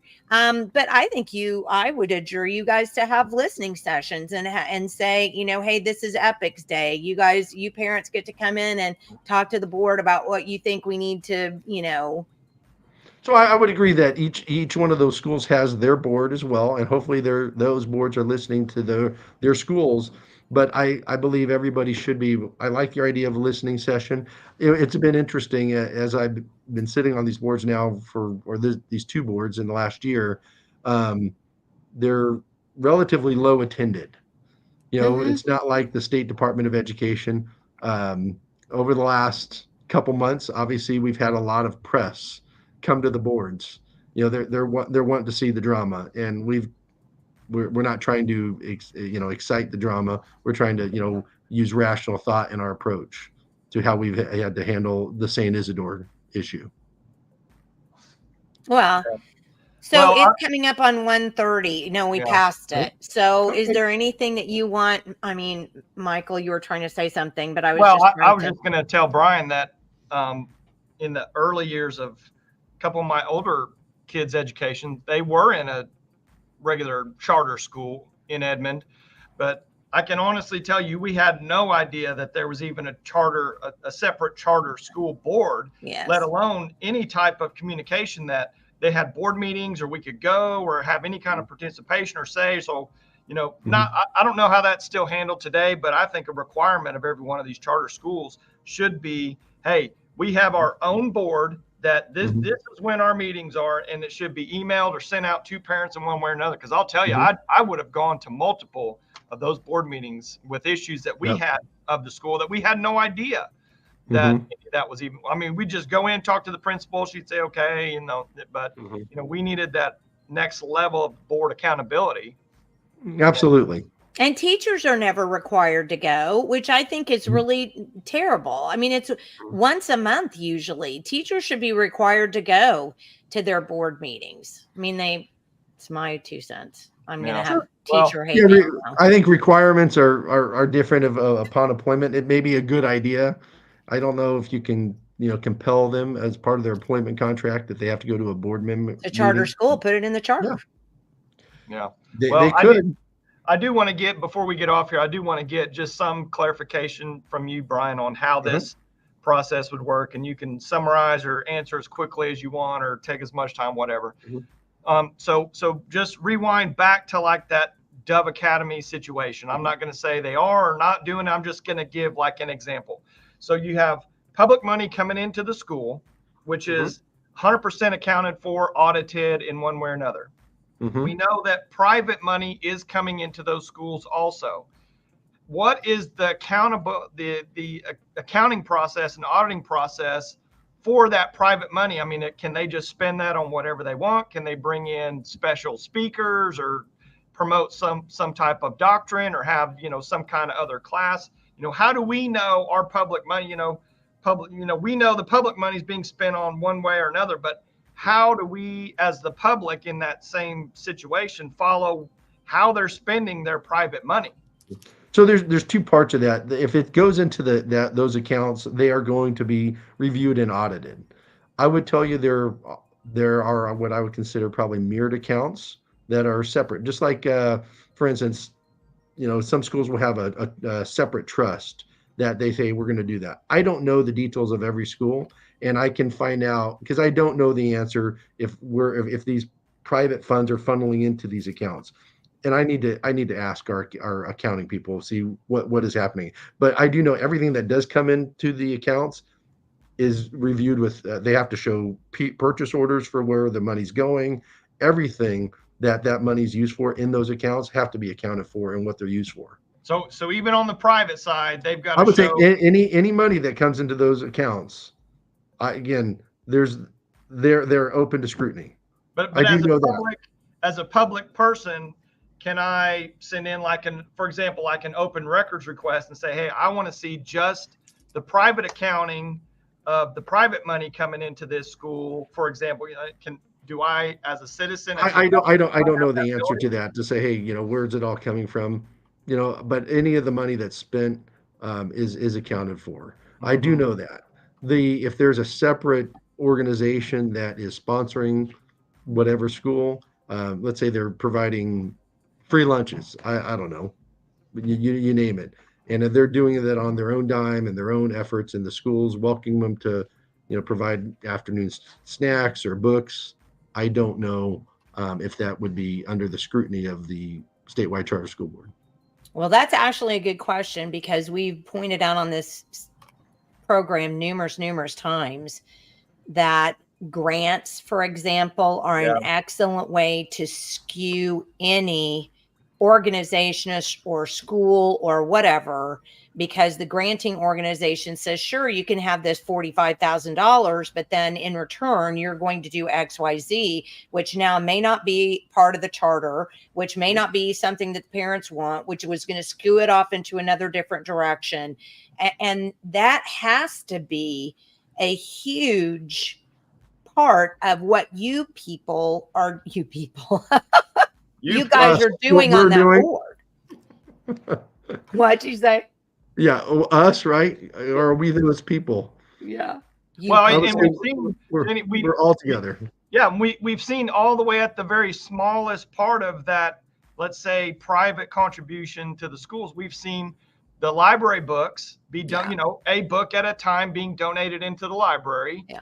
I'll just call the spade a spade with, a certain type of, there's a reason why that book is being privately donated to the library for the content that's in that book. Because if it had to go through someone in a board like Brian, then it would not be, likely you'd probably have another choice rather than that choice. So that's why I'm just saying, I would like to make sure that you don't have some type of ulterior motive with that private money that, may not be right in the face of the public. They may not be advertising this or that, but I just want to make sure there's not an ulterior motive, or we could at least be able to view and inspect if there is something like that, happening. Well, the bottom line is charter schools should not be like regular public schools. There should be a difference there. And right now, when you go look at the state school board, the state school report card, I don't see enough of a difference to wonder why we're having them, other than to keep kids safer, because that seems to be the big thing. I'm moving my kid from here because at least at this charter school, they feel safer. Well, that's not helping what you're saying is your fundamental desire for this board, which is for them all to be better educated. So we got to up the I think safety should be kind of a, be the par, right? Every kid should be safe. Think. It's one of those things when, you say feel safe is a different issue, right? But they should be safe. Fundamentally they should be safe. Right. You can't control what someone feels in their mind, but our purview, and I will tell you, I feel very good about the board that I serve with. Every single person on that board, I would say, has the desire to really move the needle when it comes to education. I will tell you, there's some on that board who are not proponents of charter schools in the past. And one of the questions I asked is, well, what prompted the heart change in this? They said, well, we need to do something very different with what our education system is providing in Oklahoma. And they said, this is an avenue I believe we can actually affect change. And I agree with that premise. And so my goal as the chair is to really improve educational outcomes. And I will tell you, even in the short period, there's been pushback, because sometimes the boards that are out there have, said, hey, we're going to comply. Everything's about compliance rather than leading and pushing. Yeah, fair enough. That's true. And so our intent needs to be not just solely on compliance, but really on outcomes. And so when we say, if someone's willing and able to do it, when we talk about the St. Isidore case, we shouldn't be discriminating against those who are willing, able, have the ability to. I know It's you and not I just discrimination, though. This sure is it is. where, I mean, you Sure it just is. got on me a minute ago for something. I don't remember what it was, but it's not discrimination. You can't use that, Brian. It's So not, again, just it's simply not accurate. sure it is. They are Saint Isidore is saying you can't do this because of who you are, not because of what you can do. Well, It's simply change the because they have. Constitution of Oklahoma then, Brian. So And here then, again, that's the conflict. It is in conflict with the U.S. Constitution. We have a First Amendment. We have a 14th Amendment. This why this board has granted authorization for our attorneys to pursue an appeal to the United States Supreme Court. oh, you're using taxpayer dollars to do that, Brian, when it would That's be not so much true. easier to just say, so who's paying for the lawsuit? The attorneys. The Alliance Defending Freedom is representing our board. They Okay, represent then Isadore fair enough. That's true. at no cost. So they are doing it pro bono for our board and pro bono for St. Isidore. Well, So Brian, it is not. We are not using state funds to do that. Well, do you think that there's any pitfall to already having an Oklahoma State decision, Supreme Court decision about the the Oklahoma Constitution being overruled by the federal government? I mean, is there I think there this like is a why pitfall there? I think this is why we have a court system. In fact, it's been interesting because obviously the predecessor board and then our board are in conflict with the AG's office, right? And so there's been a lot of going back and forth. But I think if you read the opinions, they're both sides are very well written. So when you look at if we only had an Oklahoma Constitution and only 516, you would say this is where it ends. Okay, but do you realize that in all of your First and 14th Amendments, you keep forgetting the 10th? I don't think I'm forgetting it. Well, But I would enlighten me, ask that because the 10th Yeah. Amendment says that everything not That's not reserved specifically enumerated. to the federal government is reserved to the states. That should be one of them. We have a state constitution that says that. Why are we arguing that? Go change Well, the I'm not constitution. arguing that. The issue Take it is to the people. I'm not arguing but we do have enumerated rights, and one of those is freedom of speech, and that we shouldn't be discriminating against those. That everyone should have equal protection under the law, whether you disagree with them or not. And I get that, and I'm a big supporter of the First Amendment, but I'm So also a big this is not supporter of the 10th Amendment. Absolutely. And there's nothing in education that the federal government, according to the Constitution, the Constitution doesn't have any federal oversee of education. So therefore, that should be reserved to the states. That should fall under the 10th Amendment. That means that we have that in our Constitution that says that we don't use state dollars for religious anything. And that's the end of the situation. I mean, I think you're missing the point of that. The people who are going to provide those services, should they be discriminated based on their religious affiliation? Okay, but no, I didn't miss the point. I pretty much. That's what the argument. Well, I mean, really I can see that. I can see that point. I mean, basically, because they're declaring they're a Catholic school and they're not hiding it behind some veil of whatever. I mean, I can see that. But my issue, Brian, is more that I believe this is a state issue with the state constitution, and the state's already said what they've said. I don't like the federal government intervening in what I believe should be a state decided issue, whether it's through the there was a time in our country that slavery was illegal in many states, and should we actually fought a civil war over that. And so the question really becomes of what I agree with the 10th Amendment, right? That saying, hey, if they're not enumerated rights, but we do have enumerated rights within our First Amendment, and that this equal protection under the law. So there are laws until they get challenged, get accepted. Yeah, but what I'm saying is that the 10th Amendment basically says that anything that's not reserved for the federal government, if the federal government says that they don't have domain over that in the Constitution, then the state gets to decide that. Well, the state gets to decide everything on education and Sure. up to a certain point, how our tax dollars are spent. That's Sure. why I'm saying it needs to be, it apparently needs to go to a vote of the people to change the Constitution as to whether or not we're going to provide state money for that. It's not an enumerated right such as the First Amendment rights, where you have enumerated First Amendment rights. I agree with you wholeheartedly that the states decide, but the issue, should the states then discriminate based on someone's affiliation? Yeah, but That's really what it is. And again, there's already been case law. We're going around in a circle. Yeah. Okay. Well, I'll leave you with this in the dissenting opinion of the Supreme Court. Towards the end there, it says, this is the judge's opinion here. I find nothing in the state or federal constitution barring sectarian organizations such as St. Isadore from applying to operate charter schools. To the extent Section 3-136 of the Charter School Acts bars such organization even applying to operated charter schools, I would find it inconsistent with the free exercise clause of the First Amendment. By reaching the opposite conclusion, the majority's decision is dissented. So what it's saying is, what she's saying there is that really it violates the U.S. Constitution. And if there wasn't if we didn't stand on, any leg to stand on, we shouldn't be appealing. I didn't read it like that. She's saying because it doesn't say you can't apply. That's really what you can't make application. No. Here's exactly what it says. If the Oklahoma Constitution and the state statute of 516, it pretty much says if you have any affiliation, you need not apply. We are not going to grant that.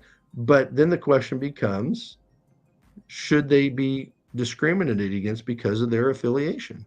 Well, that's what I want to expand on real quick, Brian. Mm-hmm. St. Isadore, are they going to have like an organized chapel or mass class where they're actually teaching doctrine in their charter school? They will more than likely. I don't know the entire format of what they're going to do. They have not said they are not going to do that, but they can't use state funds to do that. Yeah.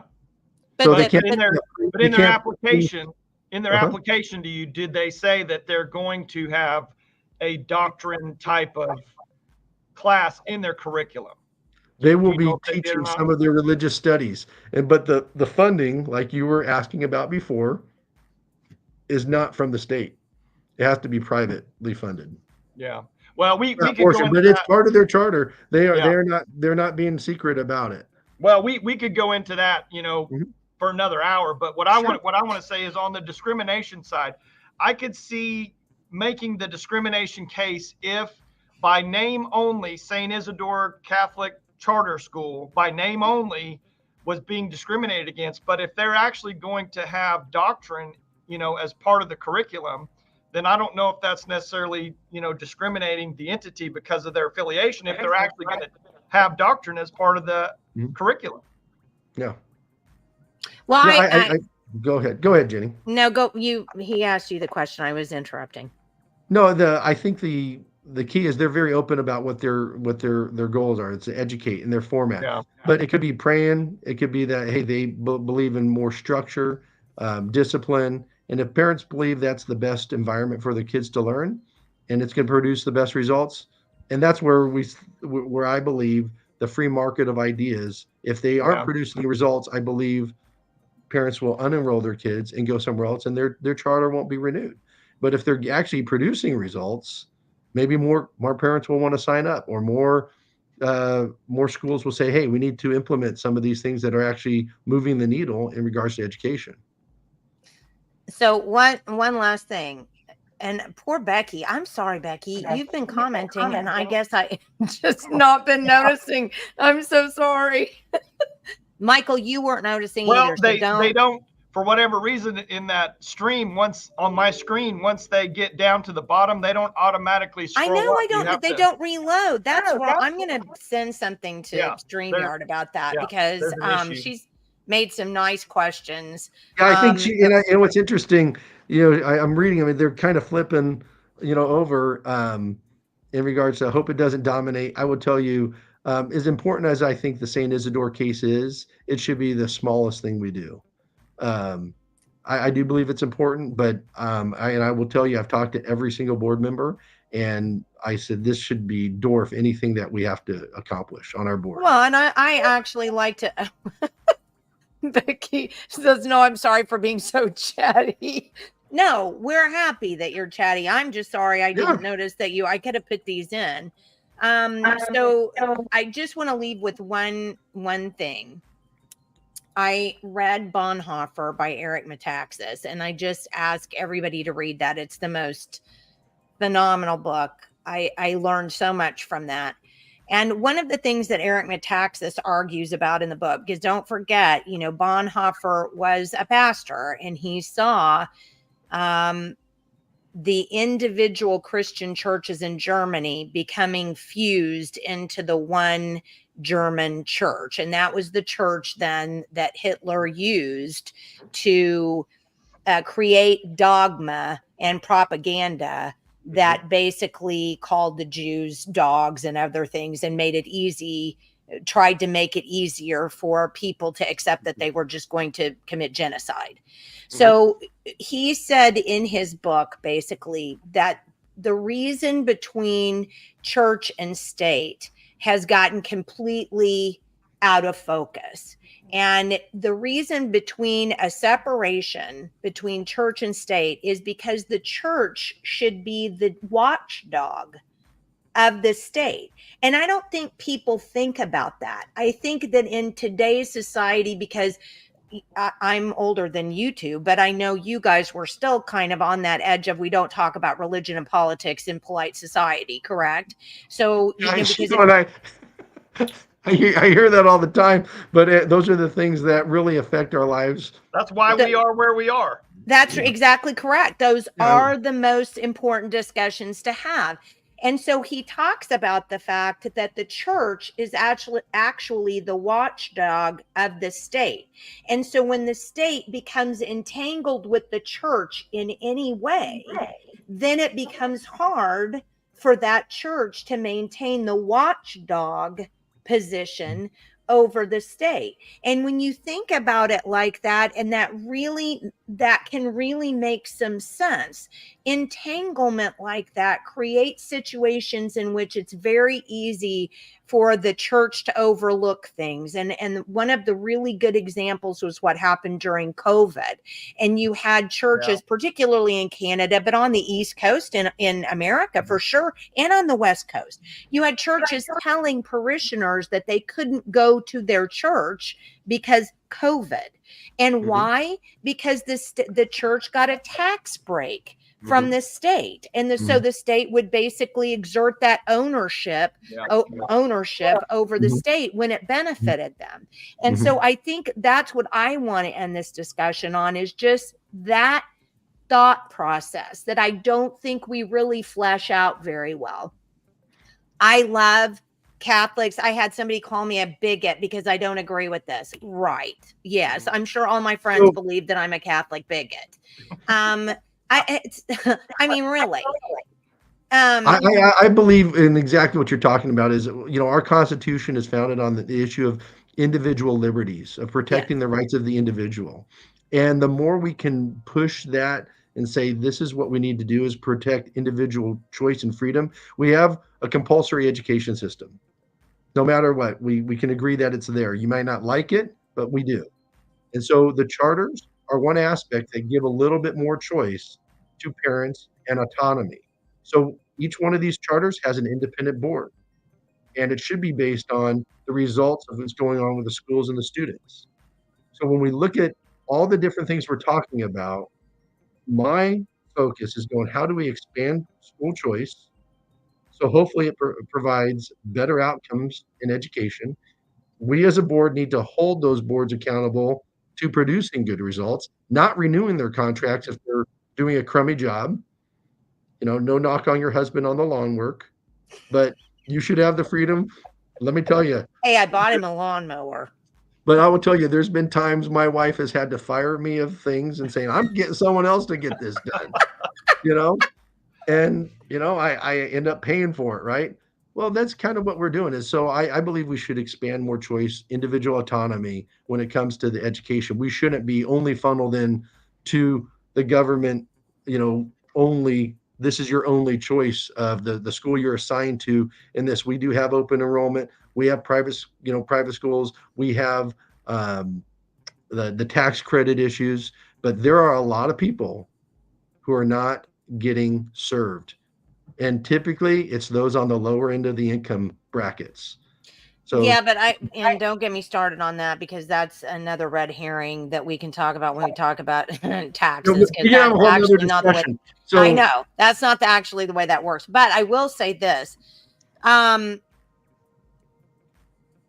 think we have another false dichotomy here that we're not dealing with. And the false dichotomy is begins with the idea that we have to have this taxpayer sponsored public education in the first place.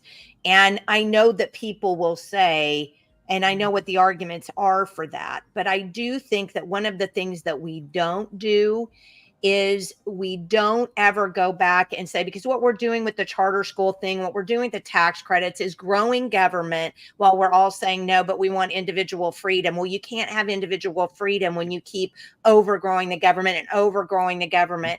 If there's a problem that we're overgrowing the government for, we need to go back and fix that problem, not try to get around the problem by enlarging government to create something different.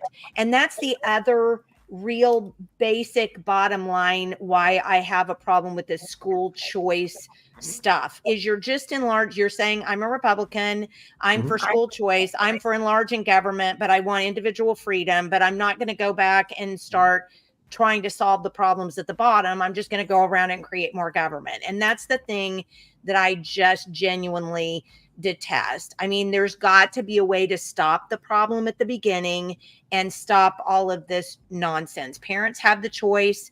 That's the bottom line. They can educate their kids however they want. And us providing more government doesn't necessarily solve that problem. Maybe we need to go back and say that compulsory education isn't.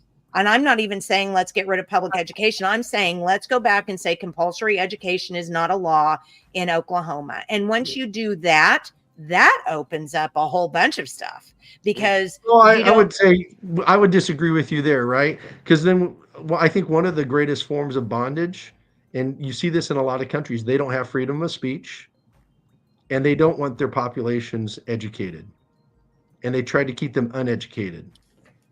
And so one of the greatest things that really evoked freedom for us is the more we know, the more choices we have. But here's the problem, though, Brian. The public school has been used as a propaganda arm of the Marxists to indoctrinate children in socialist and Marxist ideals. And that's the biggest problem. I went to Guyman.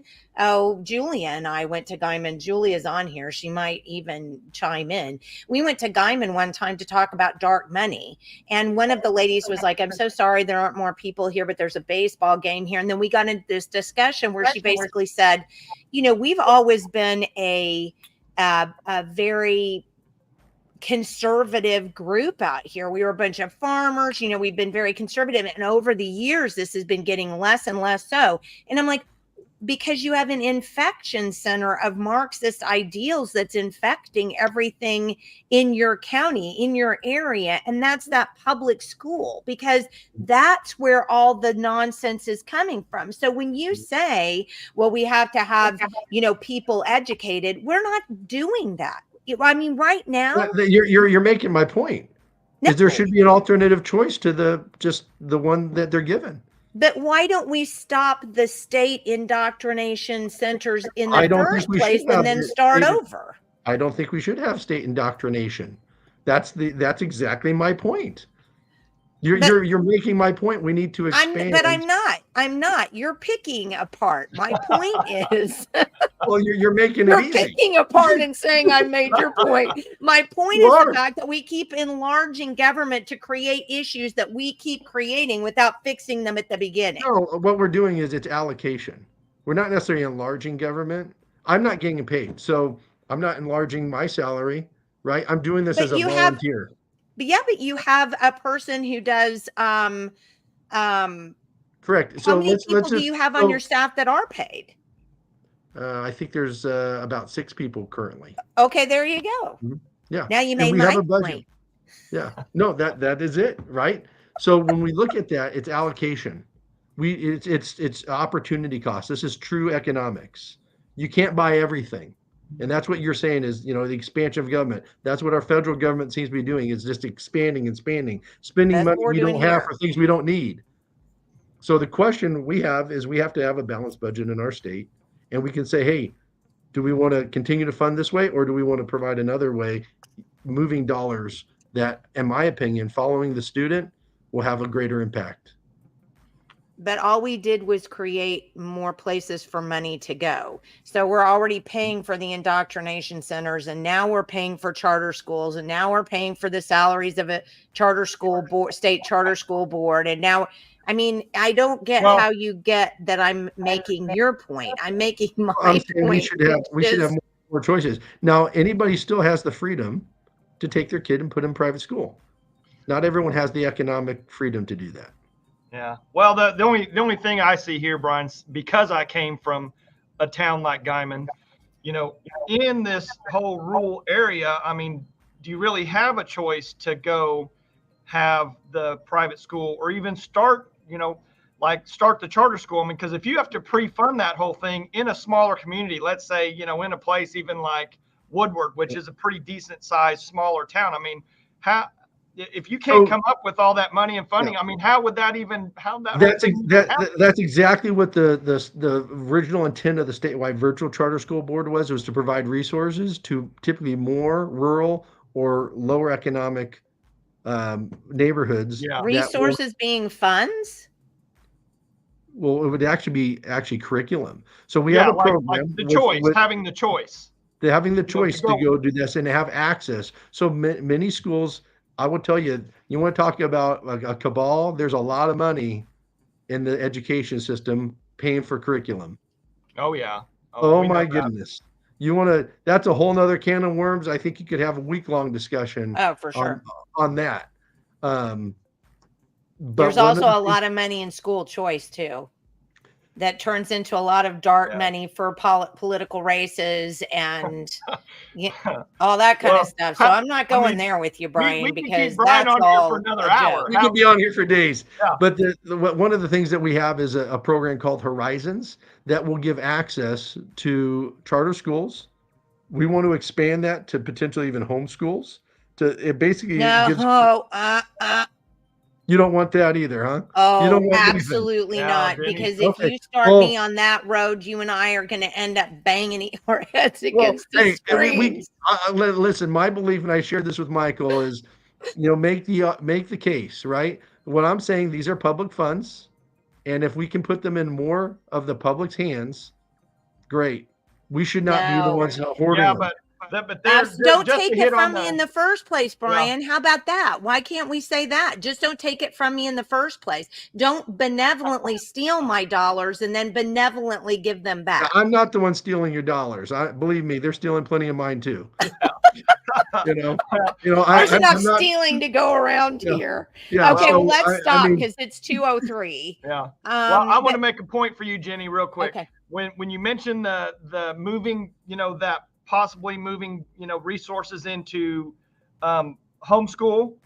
I think if we're looking at the metric of performance, I mean, I think homeschool hits home runs compared to every other school. So I don't know why we'd ever want to move resources into that when it's already at the higher level. The reason why you would is to bring homeschool in so that you can actually that would be requirement of it. Tell it what to do. I would say, look, if you have a bonfire and you're sitting on one side of the bonfire, does it keep anybody else from being on the other side of the bonfire getting warm? Yeah, no, you need to look in Arizona. So what you need to do is look in Arizona and what happened to homeschool in Arizona, where they decided to benevolently start giving homeschool money. No, zero. We're not giving them money. No, just a no, and I'm ending it on the no. Oh, Brian, thank you so much. Thank you for the invitation. I've enjoyed the discussion. We'll continue to work for all the citizens of Oklahoma and all the parents and all the students. So that's our goal. So again, how we get there, we can obviously have different disagreements on, but I respect your opinion. Again, thank you for giving me the opportunity to come share. And hopefully we will see results. That's ultimately what should be gauged on. Well, Brian, I've really Yeah. enjoyed having you. I Yeah. mean, really, truly, and I do appreciate your willingness. I mean, that's one thing about anybody in any kind of a government role. I mean, when you're able to come out and talk to people and really have that discussion, you have to feel good about that. So thank you so much for doing that. I really superly appreciate that. And you're just very nice person. I enjoy talking to you. So thank you Likewise, for being on. you guys as well. And again, thank you. And I will look forward to connecting with the Yes. lady that I would like to get their information. And again, I think we should be making sure everything is in the open and exposed. I agree. Well, Yeah. thank you, Brian, for being with us. And you have, I forgot, it's Labor Day weekend. So have a great Labor Day weekend. You too. You too. All right. We'll talk to you soon. All right. Bye-bye. All right. Bye-bye. Wow. That was a great discussion. Yeah. And I'm so glad Brian came on. I really like Brian. Yeah. Brian's a smart guy. He's very articulate. He's like I said, he's very level-headed. He knows both sides of the argument. Yeah. He's supporting one side that not necessarily is the side that Rope would be on, you know, necessarily. Well, but you know, I think one of the things, and we could have talked to Brian for quite a bit longer, but I think he kind of hit to one of our points when he said, you know, they see coming in with this curriculum into these public schools, all these issues in the curriculum. Well, there you go. I mean, from our point of view, why not just go in and fix that curriculum in the first place? Why not say, hey, we're not going to allow that stuff here anymore? But you know, it's here, there, and like you said, this whole thing is such a beast that's out of control. But in my opinion, and we've talked about it multiple times, it's on purpose. It's on purpose to, you know, education's not what it was when I was in school compared to when you were in school, compared to your mother or grandmother. I mean, it's steadily going downhill. We would never, if we had been having the same kind of education we'd had, let's just go back to the 50s, although I know in the 70s is when we took our big departure into more of the Marxist type, you know, curriculum. We would never be in a situation, Michael, back then where some school would say you can't fly the American flag because it's controversial. That's just absolute Marxist nonsense that comes from nothing other than a history curriculum that's rewritten everything to make America the bad guy so that kids go, oh, well, America did this, America, blah, blah, blah.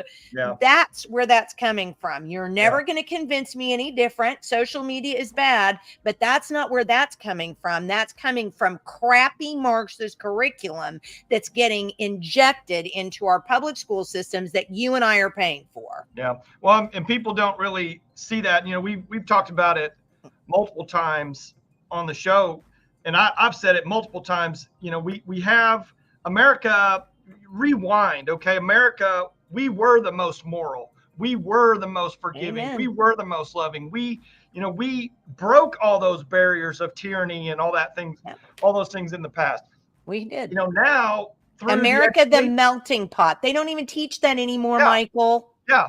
Now through the education system, now all those things are bad. You know, now, you know, like when I say we were the most moral, I mean, we were the absolute pinnacle. Now we're the toilet. I mean, think about the moral compass just in general in this country. I mean, it is just, I don't know. It's, you can see where all the hatred and all the disparagement and all the division. I mean, it's so anti why this place was created in the first place. I mean, it's. Oh, amen. 100%. I mean, you and I can go on but my gosh, we've had a great huge audience today. Yeah, we have a good audience. Goodness. Well, the only thing, and I'll talk to Brian about this, you know, separately through time, but the one thing that I don't want to see happen is that ultimately we fast forward 10 or 15 years or whatever, and we sacrificed liberty or rights or whatever for the sake of performance or numbers, you know, or a forgetting system. state dollars. Yeah, and maybe it does, maybe it doesn't. I know you have to start somewhere, okay? So you have to at least enter the market somewhere to affect change, and hopefully we don't get so off base just trying to produce results that we're losing some of, you know, the basic inherent principles of education in the first place. You know, maybe that's way out there. Maybe that's never going to happen in one way or another. But what I think what we see is the more government is involved in anything, the worse it seems to get over time. Absolutely. I mean, government's never really solved anything. But to Brian's point, I don't know if it's necessarily adding so much government. It's like he said, it's kind of a reallocation of funds that are already there for the child. I mean, I've had a lot of moms, you know, say, you know, we have to start somewhere. You have to at least try to move, you know, obviously we're not going to be able to change the curriculum. We're not going to be able to change how these public schools operate. You say that, but we could. Well, yeah, we could, but are we being idealistic in saying that? Or can something like a charter school actually make an impact and start, you know, I mean, ultimately competition does raise the bar. I mean, that's how it is. That's why all the car But we've never gotten it. My point is that we've never gotten to a point where there's some Oklahoma charter school that's such a pinnacle that we're ascribing to try to meet that. I mean, so that's my point. Well, but I will defend Brian this way: with different leadership like Brian in the charter school and in the chair of the charter school seat, he could really affect the actual performance of how those charter schools are run and how they're going to go forward. I mean, so that could start up there, and he could set the example for that going forward.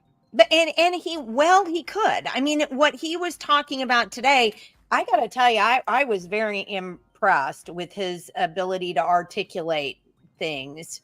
And he definitely knows what's going on, and that's great. But here's the other problem that we get into, that we don't ever think about the down the road part. What if we get a Democratic governor? I mean, who comes in and does something different with these boards and commissions, or, you know, or whatever. Yeah. We don't ever stop to think about down the road. So wouldn't it be easier, instead of creating things that can then be taken over by other administrations, we stop them back here? And you make the point, you say, you know, well, we can't take care of curriculum. We absolutely can. We just choose not to, because it's too damn hard, because we've got all of these Marxists out here now who are involved in public schools who go, you people are horrible, and then start, oh my God, please do not go on Twitter. It's a toilet bowl of Marxist educational garbage. It's the worst thing ever. But all you have to do is I mean, that is one thing that I can tell you about Ryan Walters that I really like. I mean, I just like the fact that he says it and he doesn't back off of it. He's not going to go, well, I'm sorry, I hurt your feelings. I mean, he at least says what he has to say. And if we don't start standing up for ourselves and just saying, this is the way we're going to do it, and if you don't like it, well, I guess move to a different state. I mean, that's the way it's going to have to be, because we can affect curriculum. We just choose not to do it. Yeah. Well, it's and by design. I mean, because when something breaks down to the point to where now you can't solve the problem yourself, you have to go to a higher power, another higher, you know, that's all by design, you know, ultimately. And that's why the federal government has so much power over all this stuff in one way or another. Yep. And that's why we're in the place. I mean, I can't say, I can tell you 100% that my kids didn't get near as good as education as I got when I was in school. I can tell you that. And I got to tell you, some of even the private schools are becoming crap. They're into all this wokeness, and, you know, they're even becoming garbage. Yeah. So, I mean, but they can. That's their right as a no, and they can. Absolutely, 100%. And all those parents have to do is walk away from it and go, I'll just find another place. Which is not what we're up against, you know, with the state infused. Okay, we've got to get off. Well, I hope Brian can really affect change. I think if anybody can do it, he probably can. So I mean, well, and I do appreciate him being so open and knowing that I'm such a dissenter, to come on and talk about it. But, you're a political animal. What do you mean? You're not a dissenter. You're a political animal. Oh, that's right. I need my mask. Dang it. I need mask. my mask because, yes, I am a political animal. So we had some great elections happen yesterday. I just can't even. I'm so excited, and I don't want to get into that because we've got to move out of here. But please, you guys, we've had such a great audience today. Stay with us on Friday and join us at 9 a.m. because Michael and I are going to get started on talking about a whole bunch of things, and we're going to start that off with the elections, and then we're going to go to kids in Edmond being told they can't fly American flags, and we're going to just kind of go on from there. And all of you who are watching probably know how long when I can go. So we'll try not to make it too long, but tune in on Friday morning. We will be here live at 9 a.m. And then we've got some great shows for you next week. We'll talk about that later on Friday. Michael, do you have anything before we get off of here?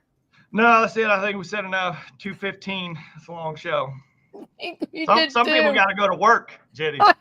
I know. Hopefully they're not listening at work and are going to get in trouble. But everybody, so good to have such a big audience on here today. We really, really, really appreciate you. If you could please just tell your friends about the podcast. We're not trying to make any money here. We're just trying to get out info. And I can tell you that I truly believe, because I'm getting goosebumps saying this, that I think part of the reason the elections went the way they did the other day is because we are getting out information that you're not going to hear anyplace else in the state of Oklahoma. So stick with us and try to get some people to tune in as well. If you can't tune in live, don't forget, you can find everything that we've done on our YouTube channel and our Rumble channel. So, follow us. Yeah. Thanks, everybody. All right. We'll talk to you on Friday.